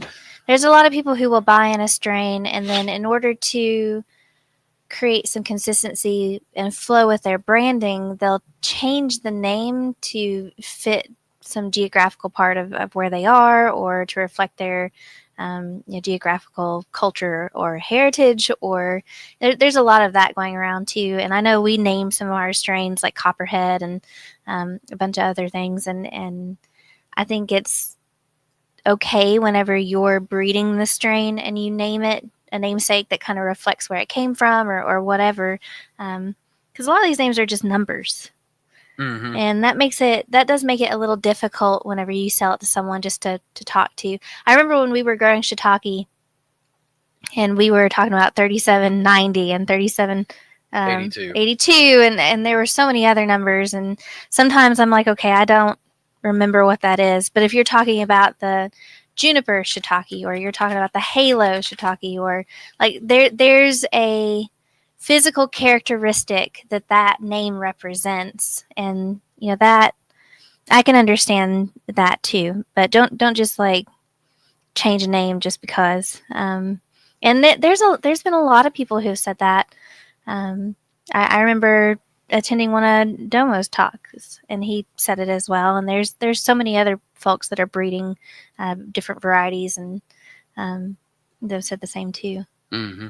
Even in the plant world and in botany, I mean, this exists all the way around. For sure. I see it a lot in orchids, which is something I really want to start growing. Hint, hint, plant tissue culture, particularly vanilla. Vanilla what? Is a orchid. It is an orchid? Okay. I love vanilla. Vanilla latte. Vanilla deodorant. I don't know anything about orchids, but I would totally try it out. I mean, little miniature orchids. Okay, we're getting off topic. I'm sorry. What are you doing? Looking at different strains. No, I was looking at different places. That 3782 is sold like everywhere in the world. Like it's crazy. Every company except us sells 3782. I guess I'll need to just bring that online myself. Well, we didn't breed it, so we're kind of Well, we do 3790 now. So. Oh yeah, you did have that. But. Which I like 3790 better. It just takes longer. Yeah. But you mentioned it, both of them, so I just wanted to look at them. I'm hoping it will actually snow here in the Panhandle of Florida. I don't think it's possible, but I can cross my fingers. I think it's possible. I don't know if it's likely. Spores Up Bar said, looking forward to new strains coming from pepper growing. I'm also interested in having diversity with mushrooms. Peppers and mushrooms. That's like when give me peppers, onions, and mushrooms, and some sort of meat and carbohydrate, and I'm good. What's crazy though is I don't actually recommend people grow shiitake because the big growers can grow it, but it's probably my favorite eating mushroom other than enoki. And enoki is one I can grow, but oh my gosh, I love like shiitake. To me, shiitake is one of the best flavors and textures there is out in the world. I really like it. And it fills an itch for me. It does. It does. Unlike any other mushroom, shiitake scratches an itch unlike any other mushroom scratches, other than maybe maitake. But maitake, I still don't know if it fits that full itch. But And something else too is a lot of times on a block, whenever you're harvesting, you'll have different sizes. And one of my favorite things to do is take the small, the little tiny itsy bitsy ones and put them all in one box, and then the mid-sized ones and put them all in one box, and then the really big ones. It's exciting. Hamet says fungal plasmids are interesting, and I'm planning to do more reading on that. And that does sound interesting to me. Prairie Brewer said, "Do you think the brewing is from oxygen or light? What brewing? You guys are using malt for LC. We use malt and corn dextrose, and it's a to do my premix. It's 3 pounds dark malt, 4 pounds corn dextrose. So." Tetrad dissection is hard. Well, I meant to ask you, do you think the browning of LC is from oxygen? Oh, the browning of LC is from oxygen or light exposure. I don't think it's from either. Because we're talking about for the Hericium, because the Hericium just seems to darken it whether I have it wherever I have it, and it has to have access to oxygen. So maybe that. But the other LCs usually lighten in color. Yeah, all of the oysters turn white or like clear, like a very like pale water. yellow. Yeah. Yeah. They go from a dark amber to a pale yellow. It looks like a water slushy. If you caramelize the glucose, it will get darker. We would add glucose later. Never sterilize the media. Separate. I like it darker, and I want my stuff caramelized. Like, there's no reason to not caramelize your sugars unless you're trying to grow bacteria, which I'm not. So, strains come from different genetics and plasmids / mobile elements. Fungal transformation would be cool. Absolutely. So there is plasmoid fusion, I think, is I was reading about in genetics and breeding of edible fungi. I think it's plasmoid fusion. Maybe I'm saying it wrong. I haven't read that chapter yet, so. But it was a book like released back in the 90s, but they were doing a lot of that stuff back in the 80s. We're all myco nutbags. Some of us have. We're all myco nutbags. Some of us just have more bags than others. Sending love from your neighbor in Kentucky. Keep up the amazing work, Mossy. Thank you, Travis. Hope you stay warm. You guys are supposed to get it worse than us. We're supposed to get 6 inches tomorrow. Travis, what's up, neighbor in Western Virginia? Myself, brother. Oh, you, Wayne? Yeah, you're gonna get hit too. It's gonna be a good lab time. I love snow because those are the good lab days. Found some nice golden chanterelles last week. Ooh, near Olympic National Park. Couldn't believe there were still mushrooms out this time of year. Even here in Washington, it was kind of surprising. We'll get them through at the wintertime too. The Smokies will freeze, and we don't get much up there. But yeah, some more bluets off the back stairs. Oh yeah, I saw that. I need to. They're frozen. Well, I need to reclone. We need to bring them in and reclone them because I lost the one from the backyard. But the Panther Creek, the state park bluet, is going strong. So that Ben and Stephanie brought me. Have you ever grown the cauliflower mushroom? I got a package at an Oriental Market store. I have not grown it, but I think Jake Howard has grown it. So Mushroom Shop LLC. He's got some really neat, super cool strains, and he's figured out how to grow things that we've not even tried. Like, I was asking him how he was like, how do you source all this weird shit, man? I haven't run in a while, but BS26 would reliably produce larger flushes the colder it got in the grower. Yeah, absolutely. That is true. It is great if you've got frigid temperatures. It just gets better. It's speed. It's already kind of a slow chugger, but its speed doesn't seem to change much in the wintertime. We have grown the porcelain mushroom from Jake. Yes, we have. Yeah, I love that mushroom. Found 3 different oysters in Memphis. One of them has petals that are beautiful. One is white, and another that is tan with a fuzzy foot. Cloning now, I'm going to send spores to you. Please, I will take it. Those sound very interesting. I love Tennessee genetics, even if it is all the way from you guys in Memphis, right? Wow. You deep Southerners. Could you please list some of the best resources to learn about extract making in depth? I've done basic extractions before, but it was really low tech. The biggest thing really is to get on Google Scholar and look up extraction techniques, I feel like. But there's and it's a lot to wade through. What was that one? The modern, what was it? Right. You folks and your questions. Hey, you literally signed up for this. Did you sass me? I think it's the modern herbal dispensatory. Oh, that's a pretty book. Yep. Purchased this edition.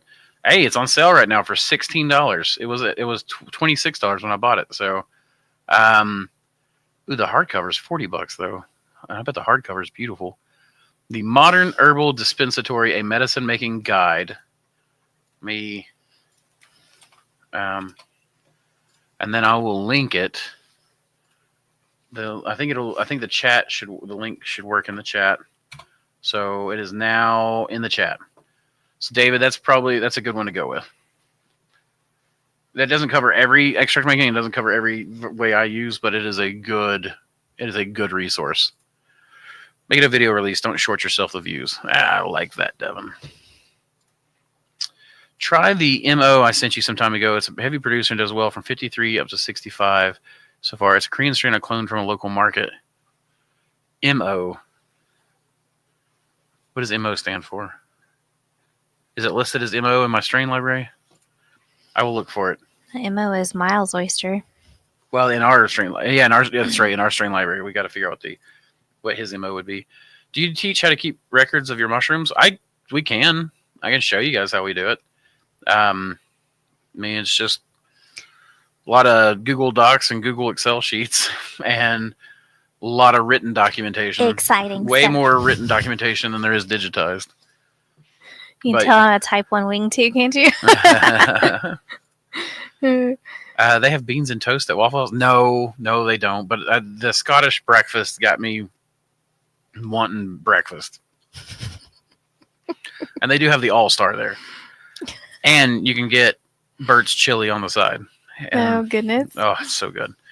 I've increased my yield on my oysters by increasing my water up to 65%. By the way, no, I would just make beans and toast at home. I can make beans and toast at home. But Waffle House will make the breakfast for me, and they'll make lots of eggs, and I love eggs. Also, smothered. Apparently, so I started, I would just poverty food. Was hungry, and I had frozen shrimp, and I had bread, and I had butter, and I had peas.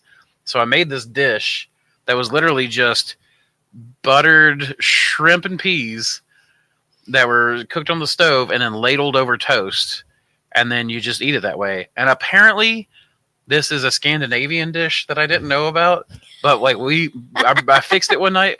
My son Brody saw it, and he's Your like, "That roots looks are good." showing. And he's like, "Oh crap!" He's like, "Dad, that looks really good." And so I made him some, and he ate it. And then other people have eaten it, and now it's people ask for my shrimp on toast. And they go, "Can I have some shrimp on toast?" And I say peas. Say peas. And the kids really, really like it. So I've increased my yield on my oysters by increasing my water up to 65%. Soy and oak. Have you tried incremental H2O increases? And if so, what did you discover? We did. We found that bags grew in slower than I liked, and that it didn't really increase my yields too much, unless I added some water crystals or some sort of buffer to it. But then it did. Hello from Germany. Sehr gut. Are you Hello. Are you the package we just sent? Oh yeah, Dami, are you the one? We just sent a package to Germany yesterday. I think today. we have sent the most international packages this week than we have.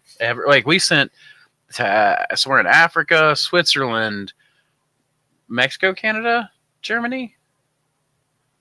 Am I wrong? Yes. No, you're not wrong. Okay, so 5 Yes, that's international correct. packages this week. Makes me excited. Andrew, actually, albino PE is not an albino PE. It's a cross of a Professor Fanatics variety crossed with a penis envy. I believe that's the story. Okay. Well, see, this is why it's so important to have the notes on this stuff, too. Right. The story persists. It's, Yeah. When people talk about it, they don't talk about lineage, but lineage is so important. So everybody's talking about monos and monos and monos and monos, and I think monos are great. You don't have to breed with monos, but I think monos are slow. And the problem with building the mono libraries is that it just because you have a mono from a proven variety and a mono from another proven variety, and you mix those two, does not mean that you're going to get a proven variety. But you also only get, that one cross when you do it. So statistically speaking, mass spore inoculation is probably the better way to go for genetics exploration. But monos has an advantage in saving those specific genes. Unfortunately, that's not as big of an advantage as it would be in animals, right? Because let's take sex-linked chickens, which is where It's kind of my favorite because you open the box and you're just like, well, you got reds and you got blacks. yeah. And all the females are red, or all the females are black, and all the males are red, and all the males are black, whatever. So the idea being that if I take this type of chicken and this type of chicken and cross them, the males will always be this color, females always this color. You do it reverse, same thing. But you have to have that churn going, right? So you have to have a pure line and a pure line going to make the cross link. Because once you take those F1 crosses, F1 is your first generation cross, you take your F1 crosses of the sex linked, and they interbreed with each other. Now it's a crapshoot on who's a male and who's a female. So you have to keep two purebred lines going. With mushrooms, we don't have that problem. If I breed a cross-linked, sex-linked mushroom, which, it's not a thing, but if I did do something along those lines, I can just clone it. And then I can long-term storage it for 50 years in the refrigerator, or longer if I've got cryo. So, it's I don't feel like the mono pure lines are as big of a deal as they are in plant and animal agriculture with the mushrooms. Oh, and pigs, man. Between the heritage breeds and then that's a whole nother podcast right there. For sure. I'm just coming from Ed Grant's channel, brand new to your videos. Hey, welcome, man. Glad to have you. I did see you on Ed's channel. I was talking to you guys earlier. Wayne Michael Word. Been digging in my peat moss bog looking for new mushrooms from 1,000 years ago. That would be kind of cool. If you find anything, please let me know.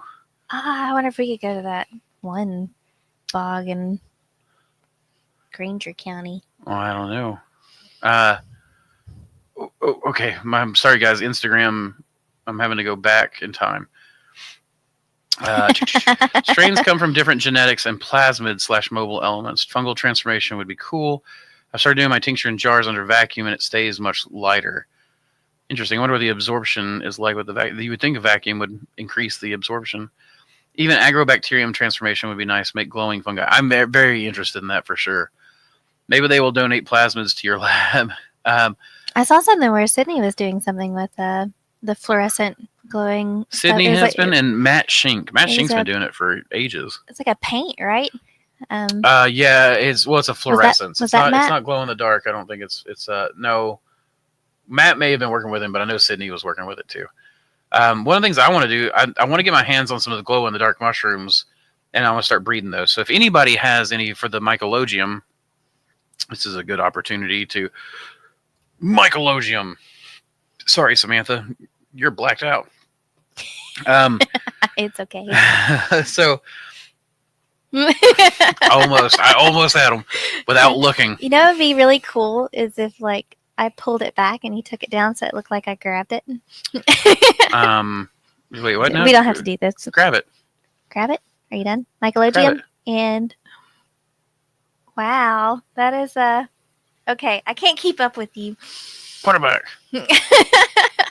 Okay, so the mycologium, that is our program where bioprospectors can take their mushrooms, send them to us. We'll clean them up. We're happy to send you a plate back if you want. We'll store it. If you ever need it again, just request it from us. We'll send you what we got.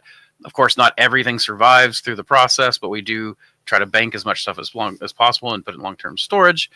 If you're donating something to us, feel free to request anything out of our library. We trade you strain for strain. You send us a strain, we're happy to send you a strain. You send us 15, I'm happy to send you 15.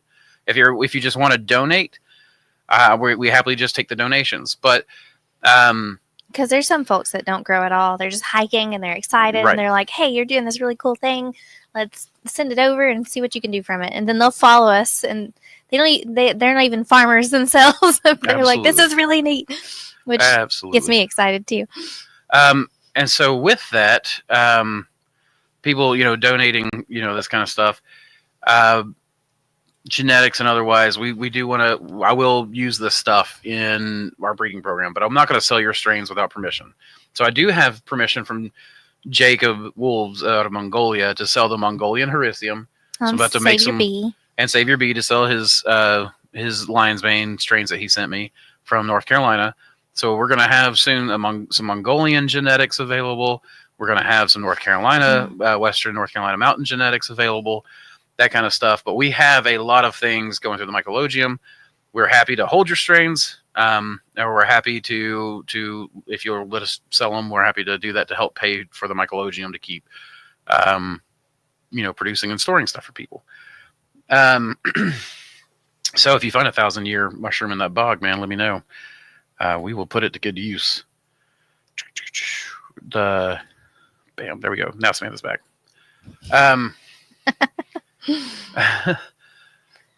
So back to Instagram. Potatoes, microwave, mayo, and chili paste and bread. Yummy. That does sound really good. And FedEx takes a week for international ones. And alfalfa, we can identify spores according to their gender. I don't know if how is that possible? Can they do that? I met Sydney and learned how to make that UV dye. Also found some of those phaleos that have UV qualities. Nice. And that'd be nice to sell as consignment. I haven't worked on consignment stuff yet, but we could probably figure out a way to do that. So if people have an interest, selling our strains for us or something like that, maybe we can work something out. Just let us know. Sveta, you look like you're really intensely staring at that computer. I am. I'm trying to. You were talking about. Well, what I was going to say is the glow-in-the-dark mushrooms, for the mycologium. If anyone has any of them, I'm very interested in the glow-in-the-dark. I want to try to selectively breed for brighter and brighter and brighter bioluminescence. So if anyone wants to work with me on this program, please drop me an email. If anyone has any strains of bioluminescent fungi that they'd like to donate to the mycologium for this breeding project or be a part of it, please just email me. Let me know. I'm happy to share it. This is a project I'm pretty interested in. I want to see how far we can push the selective breeding, even though there are people working on genetic manipulation. I would like to see. I think the age of genetic manipulation is kind of putting people out of the mind of selective breeding. And I think selective breeding still has a lot to offer us. I think as a species, we've barely scratched the surface with this tool. And then we're trying to jump to a much more advanced tool, which much far-reaching, complications before fully understanding the tool that we've got. So not that we shouldn't do both, but we kind of lost the time a little bit on what we could have achieved if we had focused on the other thing. Like it's the hardcore selection, like we've always accidentally selected for stuff. That's how land races are formed. Like border collies are the Scots-Irish land race, from the border region. But that was literally just guys putting dogs through the ringer. Whichever one survived best, they let them breed. The Germans were the ones that really brought selective breeding to the Americas. And so it's we're talking 200 years ago. Like it's crazy. We don't know if the South American communities had much. I feel like South America may have had a better understanding of some of these genetic ploys.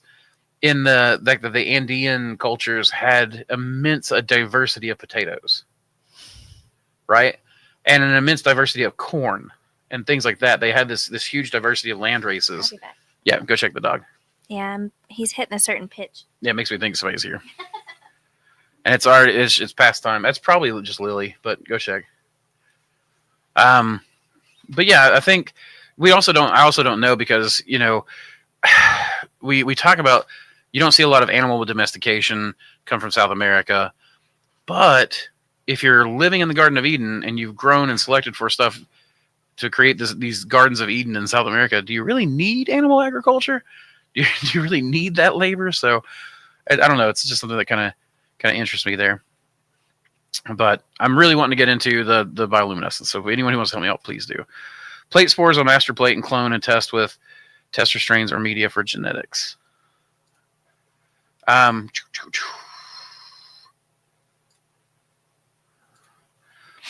check out Christopher Hobbs' book. Excellent extract resource. Sorry, Andrew and Sam, I'm not trying to answer your question. No, please answer my questions. Please talk amongst yourselves. I am not a dictator here.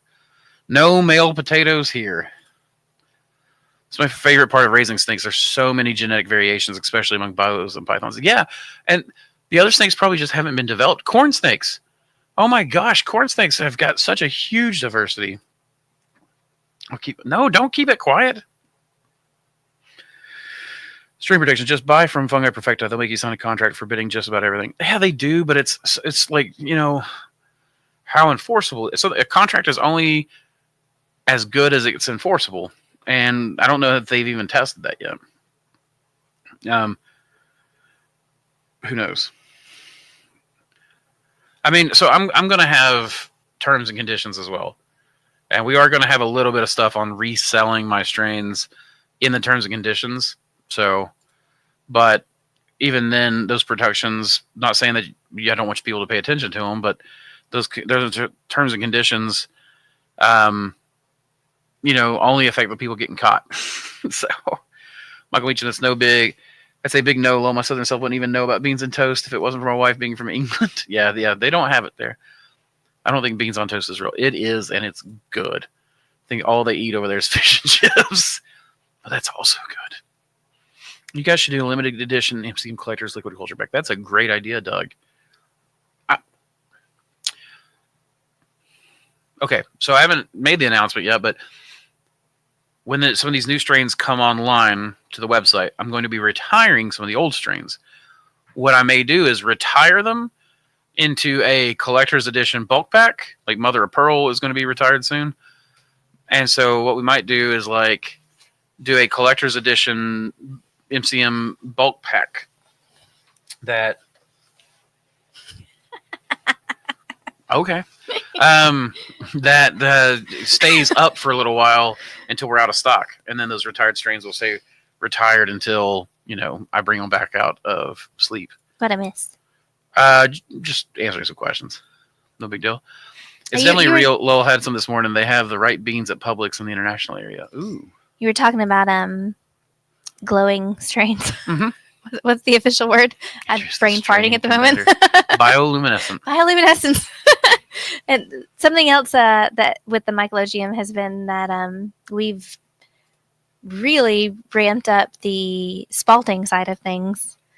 And I would love to reach out to Brambles Woodwork and see if he would work with some of the strains. And I think that would be so cool. I got a bunch. You ought to check him out if you don't already know who this is. But anyway, also your parents stopped by. They wanted to give you a gift. Aww. They went to Hobby Lobby. Well, they know me. I don't know if that is from Hobby Lobby, but I don't know. Let me taste it and see. Taste it. Don't do that. Goodness. Well, thank you, Mom and Dad. I love knives. This is going to land softly. That didn't sound so soft. Wow. That was definitely soft. Hey-o, how y'all doing? Your hair looks so good, man. Stay warm and all the best. Well, thank you, Eric. I appreciate it. Good to see you back, Wayne. You use microscope for your crosses? Not normally. Sometimes I do, sometimes I don't. The dissecting scope would be the one that I use the most. But you can still use a compound scope. My parents got me a really nice compound scope for Christmas last year. That got on sale and I found cheap. And I was like, can you get this for Christmas? It's one of the nice tri scopes with the camera tube. Yeah, that's definitely been... The microscopes, especially with the kids, have been really fun in the lab and taking different things and just checking them out and worth it. Absolutely. So Jay Wood, on my Instagram, Fungophiles. Absolutely, it's not the GMO itself; it's monopolization and then the issue with local farmers, etc. Anyway, big issue. Big thing is sourcing locally and safely. Yeah, as much as possible. We all have to make reasonable compromises in our life. So I'm new to the mushroom game. How do you create new strains? I know a bit about breeding fishes to get certain colors or traits, but can't imagine how you would do that with mushrooms. There's a variety of ways to do it, Flavio. You have to go to spore to do this. So spore is the germ cell. So if you're familiar with breeding, with fish, it's sperm and egg. That's the germ cells. With mushrooms, you have to get a spore print. And there are crosses to itself, crosses without.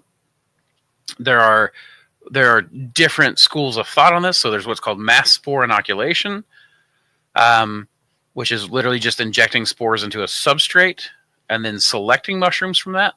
Then there are methods that are mono karyote, which is where you try to get a single spore and let it grow and keep it sterile from everything else, and a single spore from another mushroom, and then you have to hope that the alleles line up into mating groups that are compatible, and then you take a piece of both of them and put them in the same dish and watch it grow together. Then oftentimes what people do is use a microscope to scan for clamp connections. Some species produce clamp connections, some don't. Some strains, so there are some species that produce clamp connections, and then certain strains that just won't hardly produce a clamp connection that you can see. So it's a complicated, long process, but the easiest way is to do what's called a spore swab. So you take a spore print, you take a swab, put it across a dish, or wipe it up on that swab. Then you take a dish and you do what's called a spore streak. You streak that dish. Then you rotate it 90 degrees, take a spore swab from another spore print from a different unrelated mushroom. And now that you've got this streak, you rotate it. Now you do the new swab and you do this streak, and anywhere they intersect, you select out of there. So anytime you see growth in those intersections, you cut it, plate it, and you just check that dish daily, and every bit of growth you see, you plate, because some of it's going to be mold spores potentially, some of it's going to be just regular spores. And then you're going to hope, because statistically speaking, let's say like an oyster mushroom has about a 25% chance of breeding with itself because of its alleles. But if you take that oyster mushroom and you breed it to an unrelated oyster mushroom, the spores have about a 95% compatibility rate. This is just kind of fast and loose rules, right? So this is not gospel in every situation. This is just a basic guideline. So statistically speaking, if you get spores next to each other in these rubs, these spore streaks, then the chances are on your side. The statistics are on your side that you're going to have a cross. It's not the case in every single one of them. So this is a little bit messy compared to the mono, where you take a spore print and then you dilute it in water 10 times, 100 times, 1,000 times, and then you put a drop of water on like 100 plates, and then you look for growth, and you hope you find them without clamp connections, and then you take those and try to breed them together. That's a much more scientific process, much more ordered process, but it requires a lot more resources and time versus the messier way, which is what I'm talking about. You let go of control to get more influence, right? To gain influence early on in the process. So that's the down and dirty.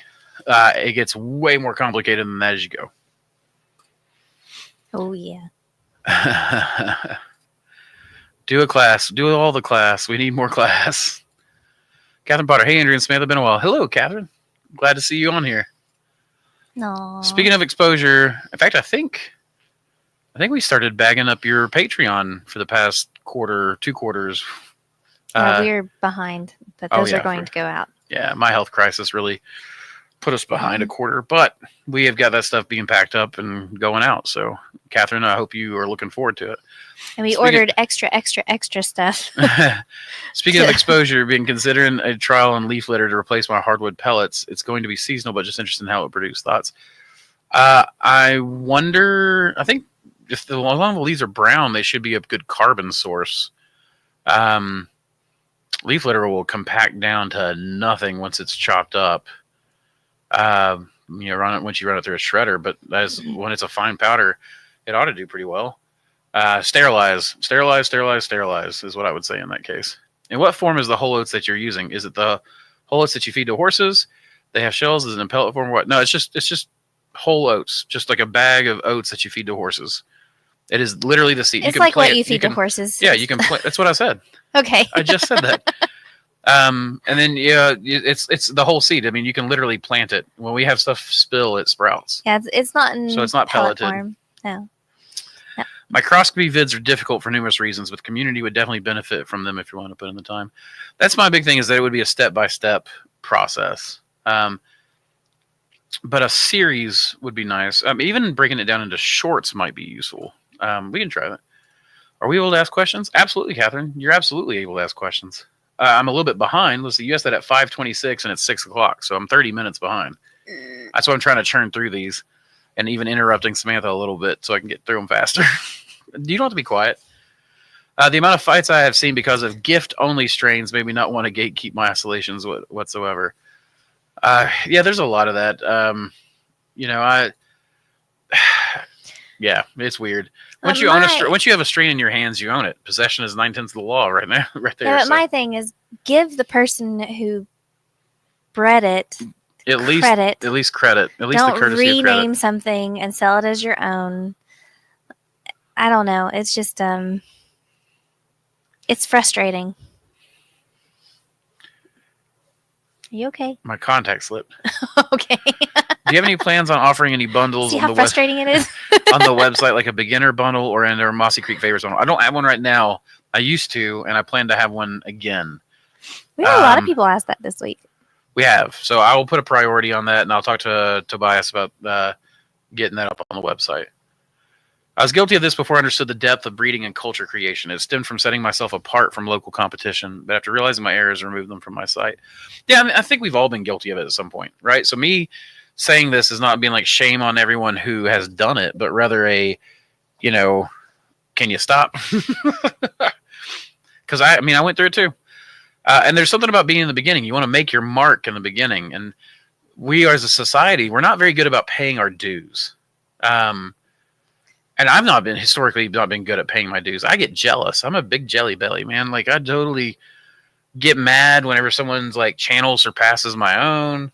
And I feel like everyone surpasses mine. I don't really feel like you're that way. I mean, I'm not. I work really hard not to be. But my initial reaction, I have to be like, dang it, Southwest, his stuff looks better than mine. Oh, wait a minute, breathe. The community is the community, right? Like, we are all growing. We're all doing, he's got his thing, I got my thing. Maybe you shouldn't look at his thing and compare, right? Like, I have to talk myself down from these. I have pettiness inside me. Well, I mean, we've had comments about how our lighting isn't perfect and our background is or unprofessional, isn't pristine, and it's just kind of and I don't know. Everyone has their specialty, and everyone has what they lean into, and we didn't go to school for videography and whatever else. It's just kind of so what you're seeing is putting in the reps and just getting the content out there and sharing the story and any information, knowledge, whatever we can put out to benefit the whole. Mm-hmm. Question: did you mention briefly that caramelized sugars are more difficult for bacteria to grow on? Yeah, that's why everyone talks about not caramelizing your sugars, because everyone is coming from bacteriology. With bacteriology, a caramelized sugar is a stabilized sugar, and that stabilized sugar is harder for bacteria to break down, right? It's not that they can't, but think about it. Mushrooms are complex molecule disassemblers, right? So lignin is a hard to break down substance. Caramelized sugar is a hard to break down substance. Mycelium has no, white rot fungus in particular, certain types of fungi, molds and things like that, will have a harder time breaking it down. So anything I'm talking about is stuff that we're commonly growing, whether that be the edibles, the medicinals, or the actives. All of those are white rot funguses. They all have the ability to break down lignous material. In fact, that's what, if you look at psilocybin mushrooms, for instance, like the cubensis ones in particular, they literally have, they live off the lignous material that the bacteria in the cow's gut couldn't break down, right? So the spore survives, it goes down, and it's passed down with the poo, and there's a big pile of poo, but there's a bunch of roughage in it, and that roughage could not be digested.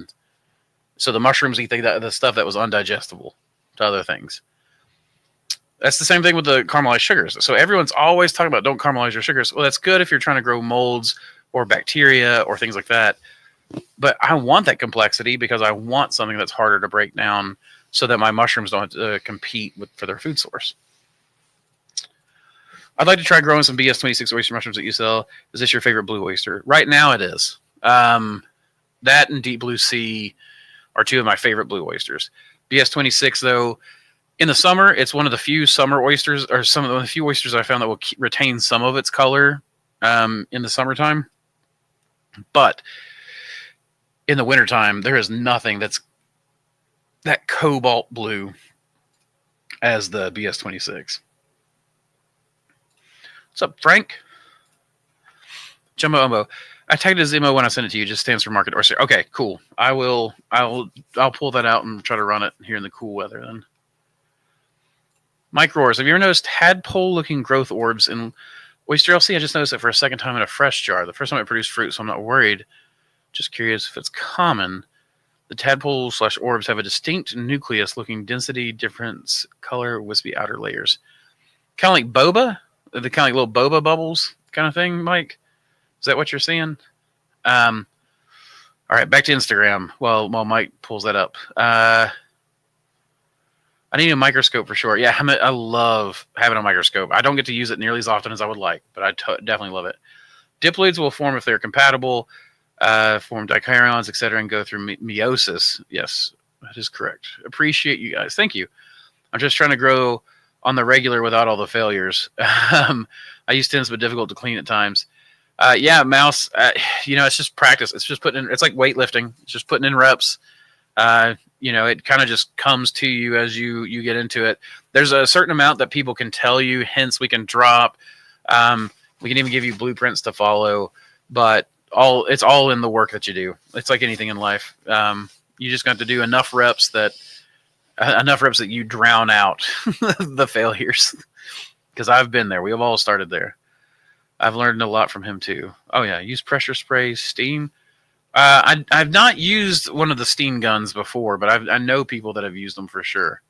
Did you answer the tadpole question? I asked him to clarify. Oh, it was QQQ. Quick quality question. Quick quality question? Sure. Billy A. Jumbo, fellow Memphian here. Question, I'm checking out on the website. Did I miss the code and do the 5-pound tribble spawn? No. Do not get me. Do not order spawn. Is Tribble still in the spawn? I thought I took that off. Do not order it. You order the culture. I have not. I am on page 3, I think, of removing spawn. Don't you do it. And the code was Frosty Fungi 20, all lowercase. Frosty Fungi 20. Save 20% on your orders, guys. Save yourself some money, please. Order from me and then save yourself some money. Get you some good quality stuff. That works on extracts. It works on, and it stacks with the 15% thank you code that comes in your order. And then next week when we do another code, you can stack that one with your thank you code. But this code's only good until next week. So, anyways, now, use that code, save some money. Thank you so much. Also, hit that like and subscribe. Hit the notification bell. I'm sorry, shiitake slap that like button. I'm trying to see that she doesn't even react. She hardly see. I'm deleting Tribble spawn. God, she's gonna get you. Unless you've already ordered. Have you already ordered? No. Well, wait a minute. You'll probably get a call from me or a refund. I'm sorry. Yeah. Don't order spawn because we are not doing spawn anymore. And we're getting caught up on back orders on that and things that happened before everything. Okay. Nobody's ordered spawn yet, at least. But Tribbles is absolutely you can use the code on that. Thanks for the explanation. In the most basic way, you cross spores from 2 different strains and hope to find something cool to clone. Yes, basically. In the monoculture or the monokaryote form, where you get 2 monos and you cross them that way, that is, not a cool. You don't have to clone that. You've already got the clone when you make it. But hopefully you keep your other monos clean so that you can continue to clone those. That's the joy of monokaryotes, is that you get to bank them, and you can keep that monokaryote for 50 years and just keep trying it against other monos for 50 years. So that's right. Already? Mm-hmm. Then he's messing. Alan. No, I just removed it. Oh, you just removed it. Ha! Sorry. Yeah, reciprocate what the community gives us all. What's a good temp to fruit the tribbles? 65 is always my answer to like everything, because that's what But I've got it fruiting in my grow room right now, and who knows what temperature it is in there. It's cold, and it'll go pretty warm too. It's like 12 degrees outside, so yeah. Great answer to my caramelized sugar question. It answers so many concerns I had. Absolutely, man. People talk about this like I caramelize my sub on purpose. I want that good amber colored LC. If it's not amber colored, it's just hippie piss. So, Al said, okay. I've had health issues in 2024, but 2025 is going to be an awesome year. Catherine, I'm so sorry to hear that. I mean, I also had health issues in 2024, so A lot of folks have. yeah, it's been pretty rough, that long COVID. I mean, even now, I can feel the tickle in my throat. It's hard not to cough. But I'm glad you're back with us. Tribbles in the cart, lol. Excellent. Use the code. Do y'all have any reishi extracts currently?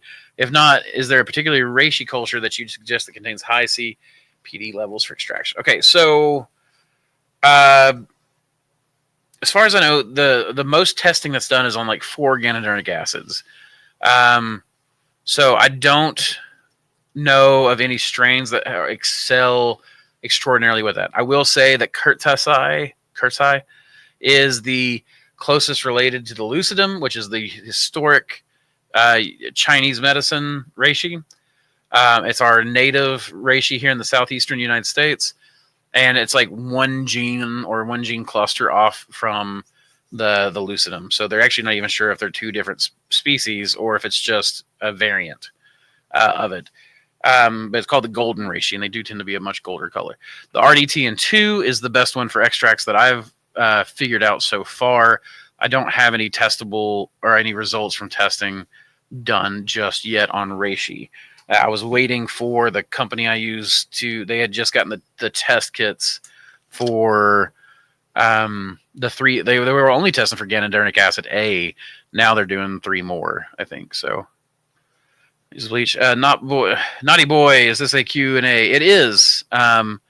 If you're still here, you're on Instagram. If you watch us on X or YouTube, you can actually get in on the chat where I can see stuff. If you stay on Instagram, then I have to go back and see, which means I basically go to Instagram when I remember it, and then I catch up on stuff. So, sure, absolutely, please. A lot of it. Or do you want to go to Waffle House after? You want barbecue or do you want Waffle House?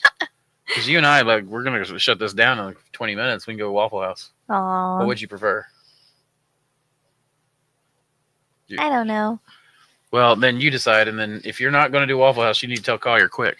Okay. So, because then I'll take the barbecue. Our sweet son took me aside, and he was like, hey, I was going to get food, and I want to make sure that I got plenty for you if you wanted to. I was like, He's turned sweet. He's turned into a good old boy. But anyways, guys, yeah, if you're watching on Instagram, I hate to move. I try to keep my Instagram audience as small as possible so I can get people moved over, because it basically allows me, it collates the X chat and the YouTube chat all in one place and allows me to respond to both on the fly right there. So, oh crap, we're near the end and I haven't even shown you guys some of the stuff I wanted to show you. Thank you, Micah Allen, by the way. What do you say? Nope, don't say it yet. Okay. I think there's gonna be sound that goes with this, so it may block something. It may automatically mute us. But let's just try the shortest clip, about 17 seconds. So if you don't hear from me for 17 seconds, I'll be right back.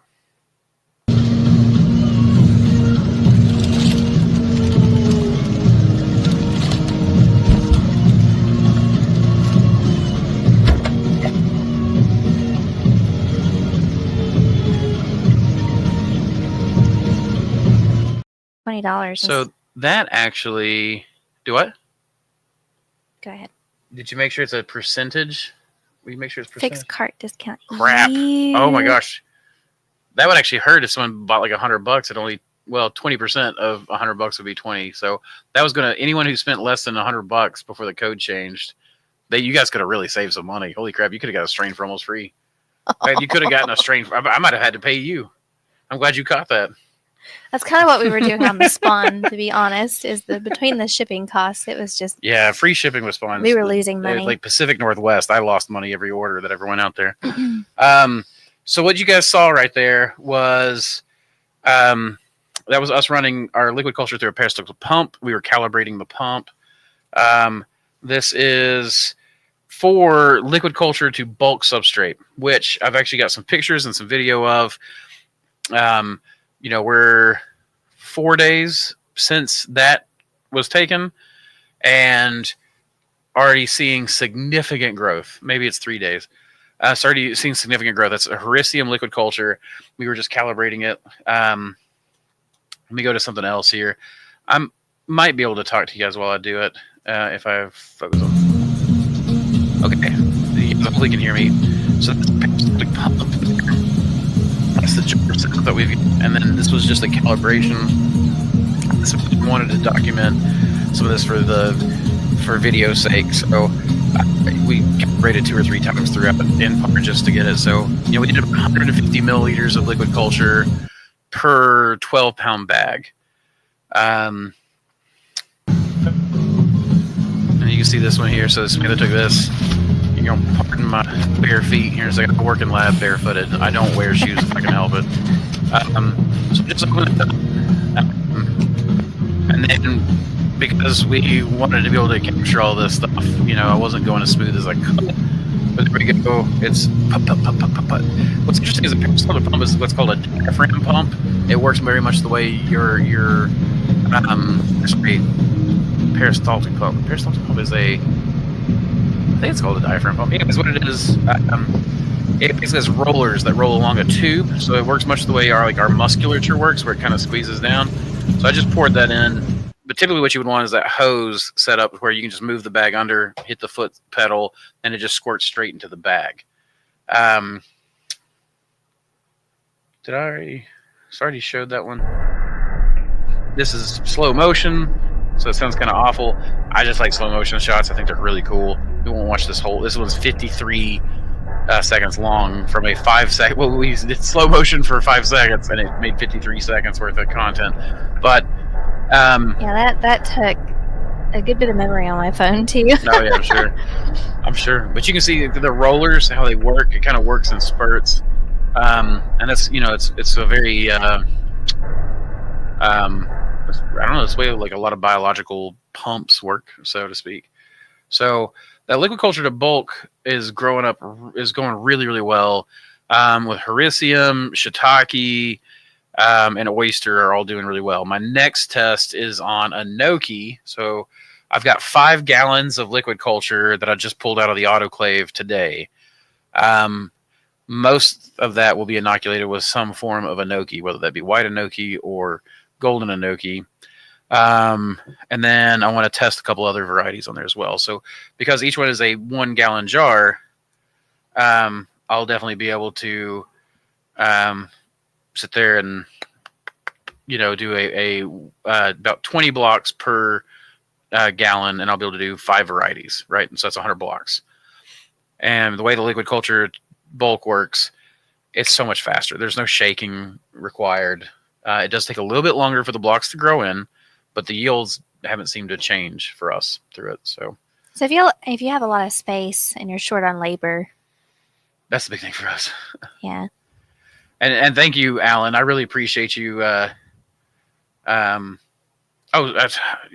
appreciate you saying that instead of just letting it give it to me for free, or give it to you for free. Thank you so much for your honesty there.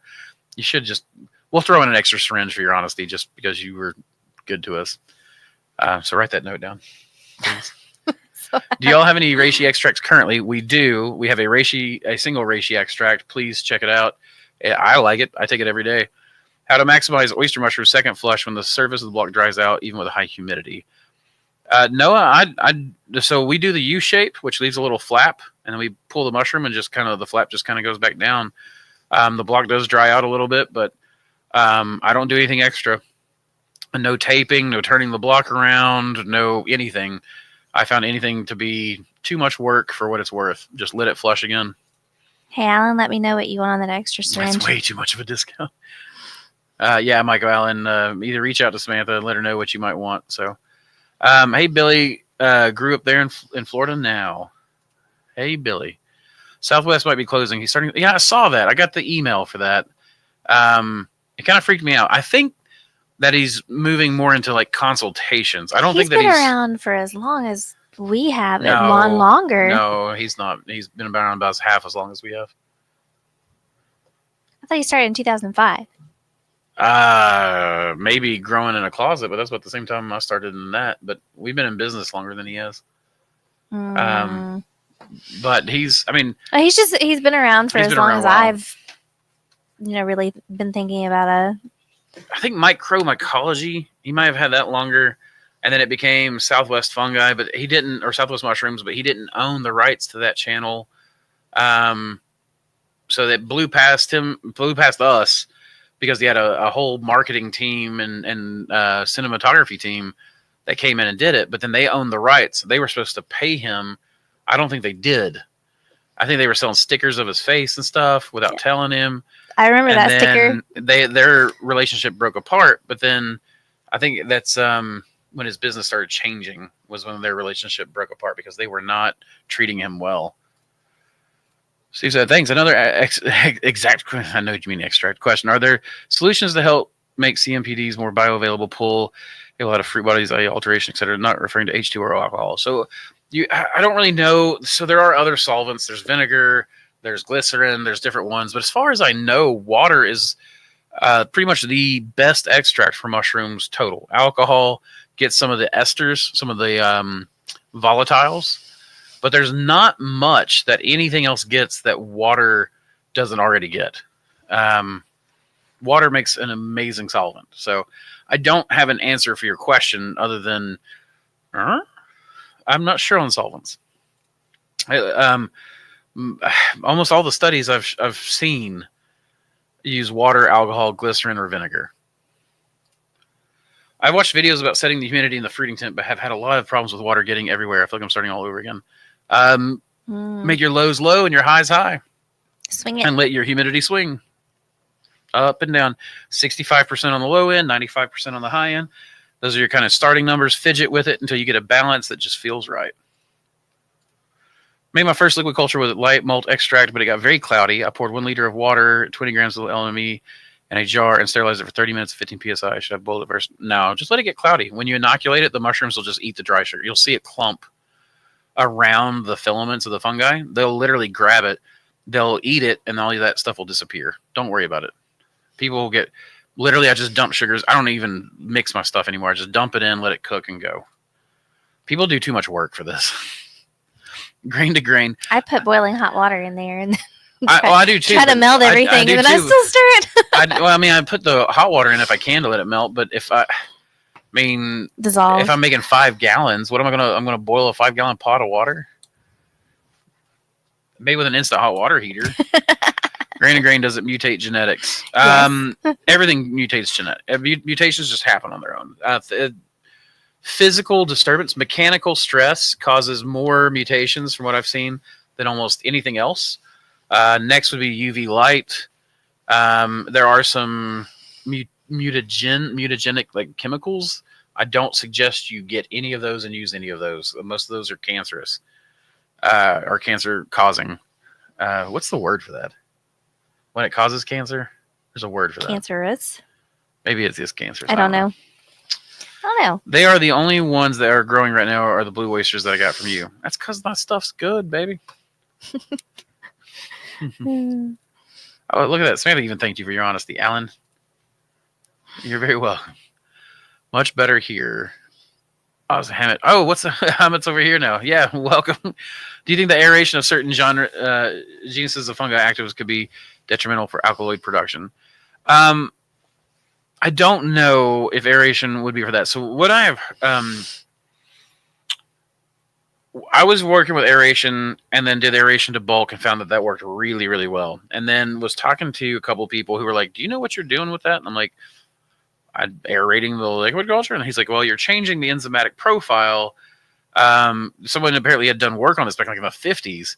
You're changing the enzymatic profile much too. Cool. It's super cool. It's funny to me how often I'm doing something, I discover something, and then I found out someone else already did the work and discovered it. It was just obscure and hard to find. But truths be truths, no matter where they go. True that. So, but as far as I know, the enzymatic profile for aeration changes the enzymatic profile to being much more of a solid state fermentation. So like grain to grain, grain to wood. So that's why whenever you dump the aeration to the substrate, it takes off like a grain spawn would. It's because it's basically already got the enzymatic profile needed to begin eating immediately. As far as what it would change for alkaloid production, check out the work by Lloyd Lung. How do you spell that? I know it's LLOYD LEUNG maybe. Mycology.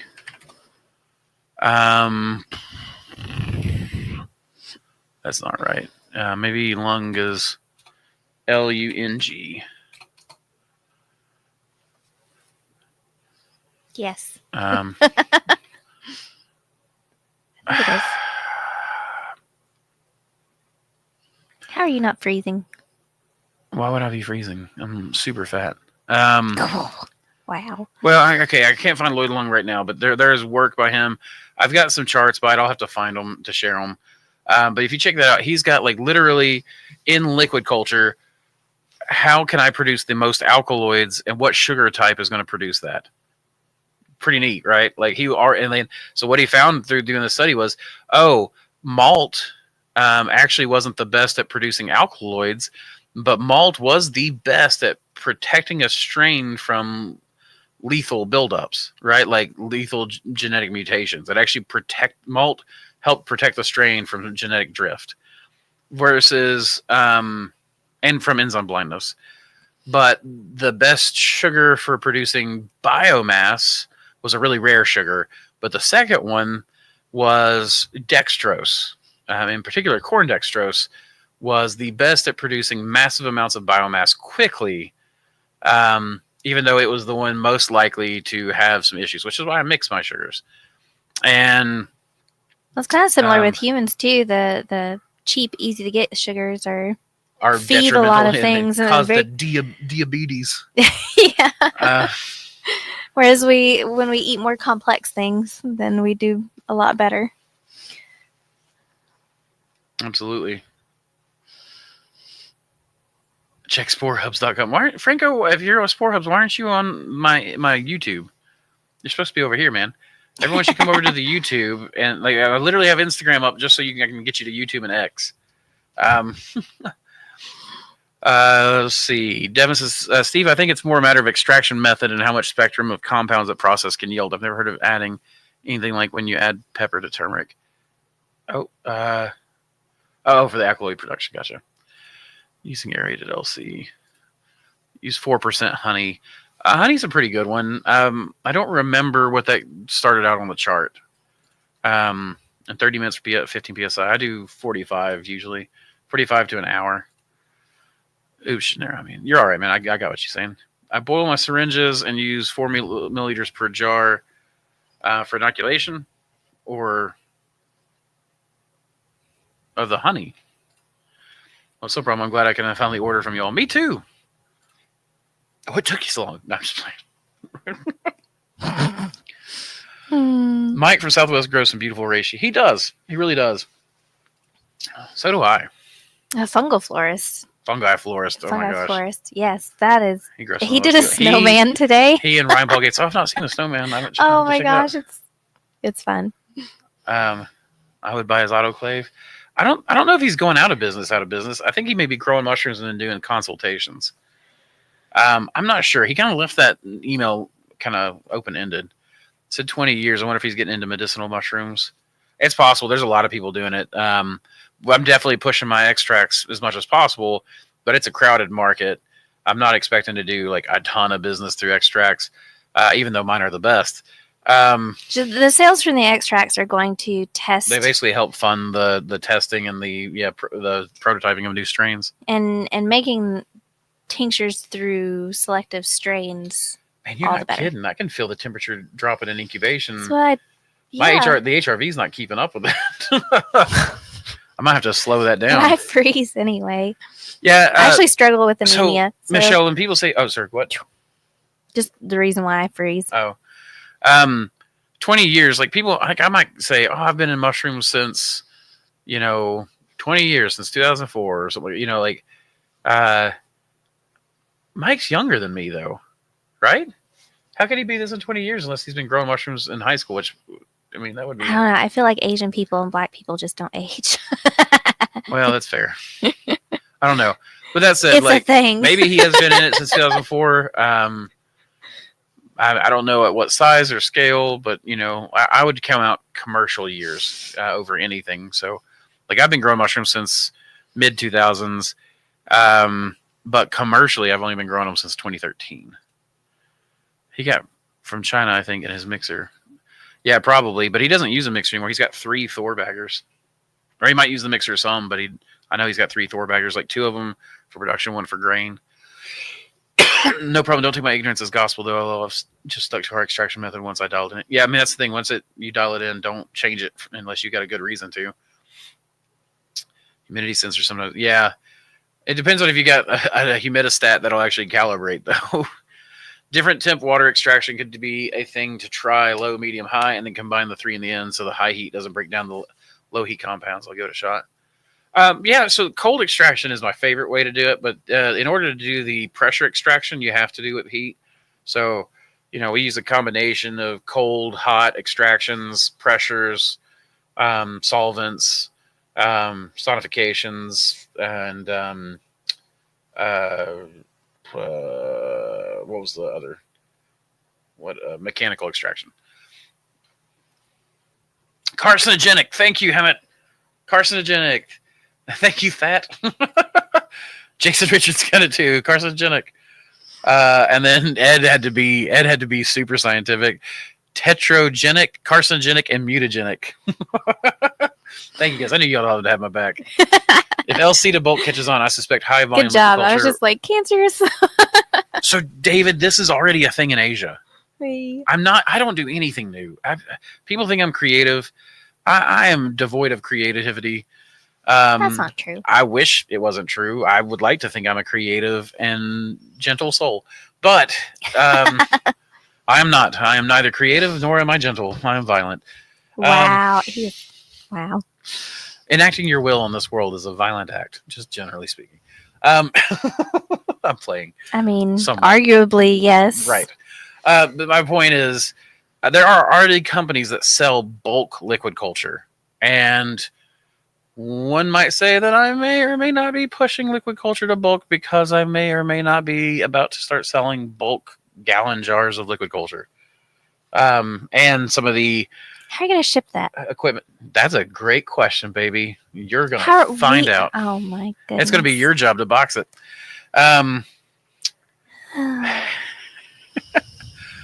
That said, with the new mixers that we've got, that Ben's building, and I get my multi-plate one this week. Oh, man. You're lucky I'm smart. I am really lucky you're smart. I mean, it's not just luck, though. I picked you because you were smart. I threw your book bag in the floor on the school bus because you were smart. And really pretty. I mean, let's just be honest. Really, really, really pretty. Would it be safe to use Tween 20 to help facilitate rehydrating a cake for additional flush? I don't know, but I know people use Tween 20 in spore syringes to keep the spores from clumping. So I would imagine that it's safe, but I don't have an answer for that. I've never used Tween 20. What I would say is just try it. Thanks for the cool and informative stream. It was fun, but I have to go to bed now. Greetings from Switzerland. See you. Hey, are you Flavio? Are you the one? Switzerland one that we order? just sent? Yeah, we just shipped an order to Switzerland. Have you made tinctures? Absolutely, That's Catherine. funny. I've got reishi tincture. I have oyster tincture. I have golden enoki tincture. Lion's mane. What am I missing? Maitake. 5. I have 5. I'm about to have my cordyceps released too. So, Catherine, I absolutely have it. And the code, Frosty Fungi 20, will take 20% off those extracts. Not $20. Not $20. Have you used lime pasteurization in the past? I've been growing for restaurants for about a year and have never had to cook my bulk substrate. Could be cool to use in tandem with LC to bulk. Excuse me. Yes, we've used a little bit of lime. We've known a lot of people to use lime. I prefer heat treatment. Lime has got I'm not saying that it can't be done. I'm not saying it's a bad method. Anytime I say that I don't like something, that's not a judgment on you. It's just a certain methods fit certain people. Oh But yeah, I've it's found definitely a preference. exactly, and I'm of the opinion, unlike many people that you might see in the commercial mushroom growers network, I'm not of the opinion that you have to do things my way. I want to see a diversification of ways of doing things. It's why I was kicked out of the commercial mushroom growers network, was because I wouldn't kowtow to the greats. I will say we did have a mentorship where they used lime pasteurization, and she mixed it with her bare hands. And It it was a ate couple. away. Yeah. And her hands, bless her heart, it was rough. And she also made kimchi and stuff, and I know that probably had to hurt. Oh yeah. I'd say she was wearing gloves, but I've also seen it fail in the summertime.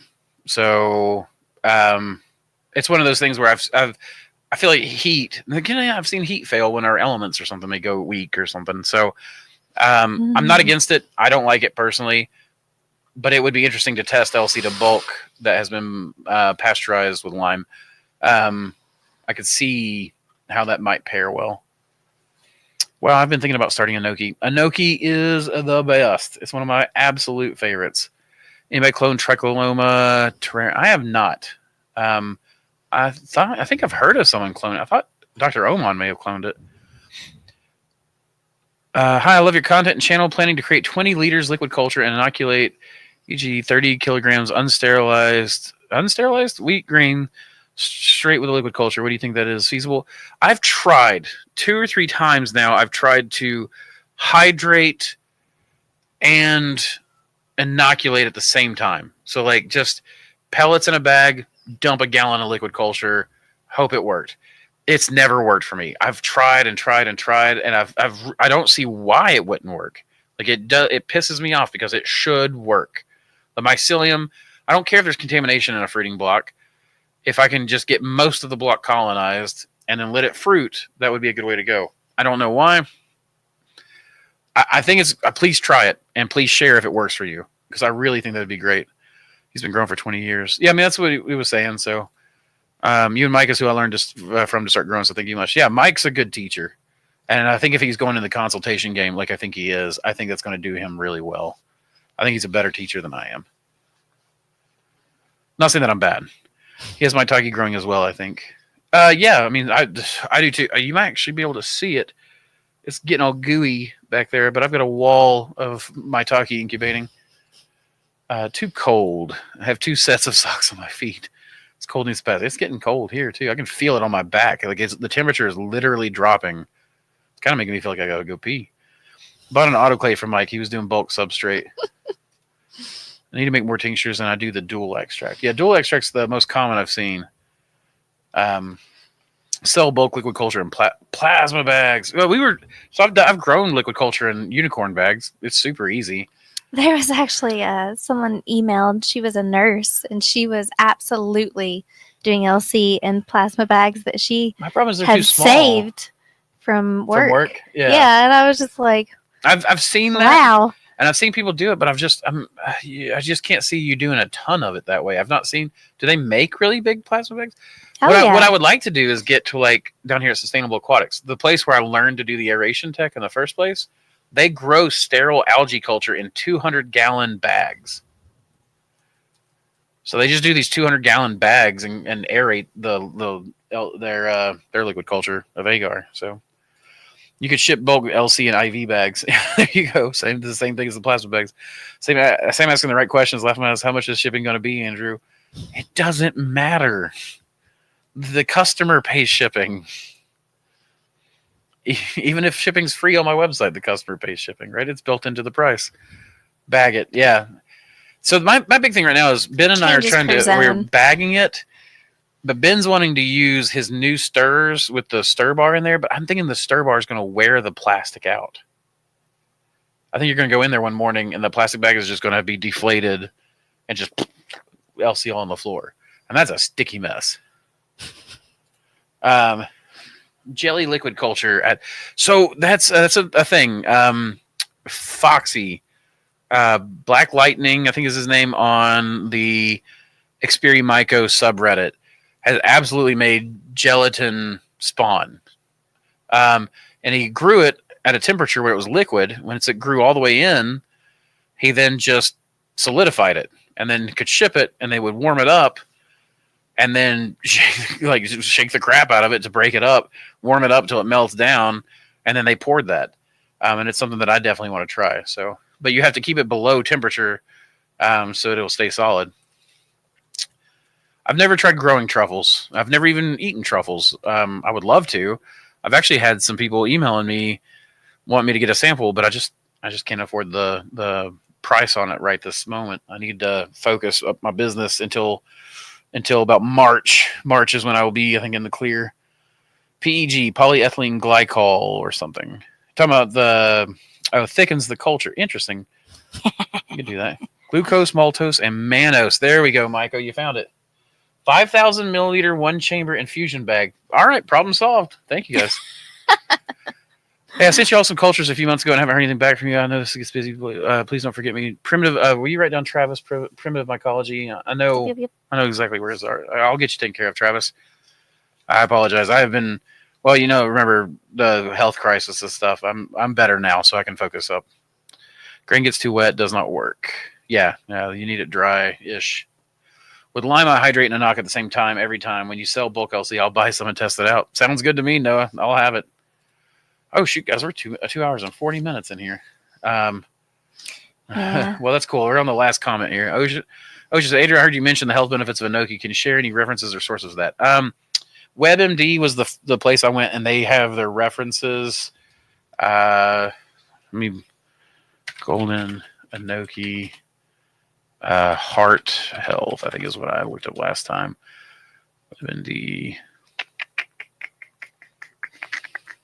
And you just attach that bag to the peristaltic pump. Oh yeah, you can just fill it up. Just tell it to do 5,000. Like it'd be a 1 foot tap process. Oh, not that. Just walk away. Yeah, just go and wait. There you go. WebMD, Ocean. And let's see if we can. Where is that tab? There it is. Okay. What are how to make it? Nutritional value, health benefits. I think if we click here, let me go down to the bottom. Sources. Here we go.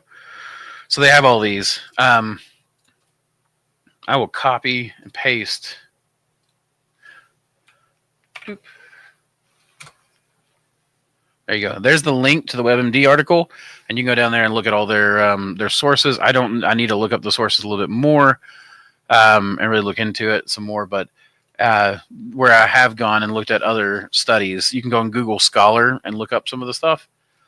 Well, if you're on the Discord too, we've got a whole scientific publications section, and Yes. there's a bunch of stuff in there. For the Golden Enoki health benefits? I was reading through, and there was some stuff, and then I've got a whole file on my computer full, because each time I find something, I'll stick it in there. So I'll publish that soon on that channel as well. Okay. Excellent. Yeah, so I just posted that. You can check it out, webmd.com/diet/health-benefits-of-Enoki-mushrooms. Casper said, thank you. I'll send you what I find, California. Man, you stay safe with those fires. I don't know, how I know it's a big. Caper. What did I say? Casper. Capper. Caper. Andrew. Caper. Brain not work. Brain talk 3 hours. Andrew done. It's not 3 hours. 2 hours and 43 minutes. 3 hours if you round up. Really? 2 hours, 43 minutes, and 9 seconds. Wow. And there you were asking if they wanted to watch an 11-minute video. Well, hey, so guys, I will say that hold on a second, Steve. I've been thinking about going back to vlogging. I might start trying to fit vlogs in between. I can't promise I'll do it weekly. If you guys are interested in vlogs, I absolutely will go back to them. I was looking back at some of my vlogs. I have episodes that are like 300,000 views. And as much as love doing these live streams with you guys, they're so much more interactive for me. Intensive. They also only get like 1,000 views, 1,500 views a week. Not to say that they're not worth it. No, like I love this. I want that. But yeah, just wanted to make sure if you guys want episodes, I'll do it. You can leave it in a comment or something at the end of this. But couldn't adding a small amount of agar to the LC, not enough to solidify gel at the LC. It would, but it would always be gelled up like that. And conversely, adding enough to solidify it to work for shipping so the customer reheat could back it to liquid. I don't know. We would have to look at what the melting point of agar is versus the damage to mycelium at that point. So, but that is not a bad idea. Maybe some gelum gum for temperature. So there we go. That's what I was thinking. Like gelum gum or gelatin, like just pork fat. So no problem. I understand completely. Thank you. Have you grown the Indiana reishi yet? It's beautiful, not as full of flush as I'd liked. Be picking soon. Yeah, I think I did. Oh my gosh, which all the racy strains I've gone with. I think I did, and I think it was the same thing where it was actually a little slow for me, and a little light. It's beautiful, but it was definitely a little slow and a little light. Like I had it next to a back, and of course anything next to RDTN2 looks like it's going in slow motion because RDTN2 is it's harvestable 45 days after inoculation. So I guess I maybe I need to just grow it with not being next to that one because I literally had them on my desk side by side. Great show as always, guys. Absolutely, thank you, bro. You're very welcome. Absolutely, glad you guys are there. You go, Spore Muse showed up on on YouTube. I'll have to go back and rewatch this live. Yeah, man, much love to you too. Thank you so much. I wish I had 1,000 views while I'm still little. Yeah, I appreciate it. Man. Like, you know, I've got 55,000 subscribers, so 1,000 views. It's still good. I'm so thankful. 54.9. I'm sorry, not 55. Oh my gosh, I just. You're so close. So yeah, I get it. I don't mean to poo-poo anyone's channel that's smaller than that. It's just expectations of where you're at, right? So yeah, I appreciate you guys so much. All I have is a 23 quit espresso, and from all the videos I watched to say to sterilize substrate and grain for 2.5 hours. I like to do it 2.5 hours. It really makes it sure to me that it's getting sterile. Those blocks can be pretty thick. And sawdust is a heck of an insulator. So you want the center to come to temperature for that many hours. People think, oh, I need it at temperature for 2 hours. No, you need the center of your substrate at temperature for 2 hours. And our autoclave is out in the cold. So we do tend to go a little further than most. Bit me. Oh, yeah? Maybe my shirt pulled a hair or something. I don't know. It hurt. I don't know what bug is surviving in this, honestly. Well, that's true. It's cold enough. Like I'm not seeing even a fly or something. I'm not even. Man, in the summertime, every mushroom farmer struggles with gnats. I don't care who you are. And it's just. Hello, Chili. Oh, you're off. You've already jumped off. You got on, said hello, and then left. Oh. I was like, man, no, I want more contacts, guys. I want more contacts in South America. Please, everyone in South America, send me contacts. I want to know you. I want to visit you. I want to go to South America, and I'm trying to make it a business trip. I love you all. I've not seen anything in the grow room at all. As far as bugs. No, not bugs. I love you all. Thank you all so much for making our business success, us successes. You know, my parents are really proud of me because of you guys. Appreciate you all. I love you all so much. Thank you for everything, for supporting us, purchasing from us, trusting us with your genetics needs and your information. And I mean, honestly, the trust you put in my ability to give you information to be successful astounds me. So thank you all so much. And with that, y'all, keep spawning culture.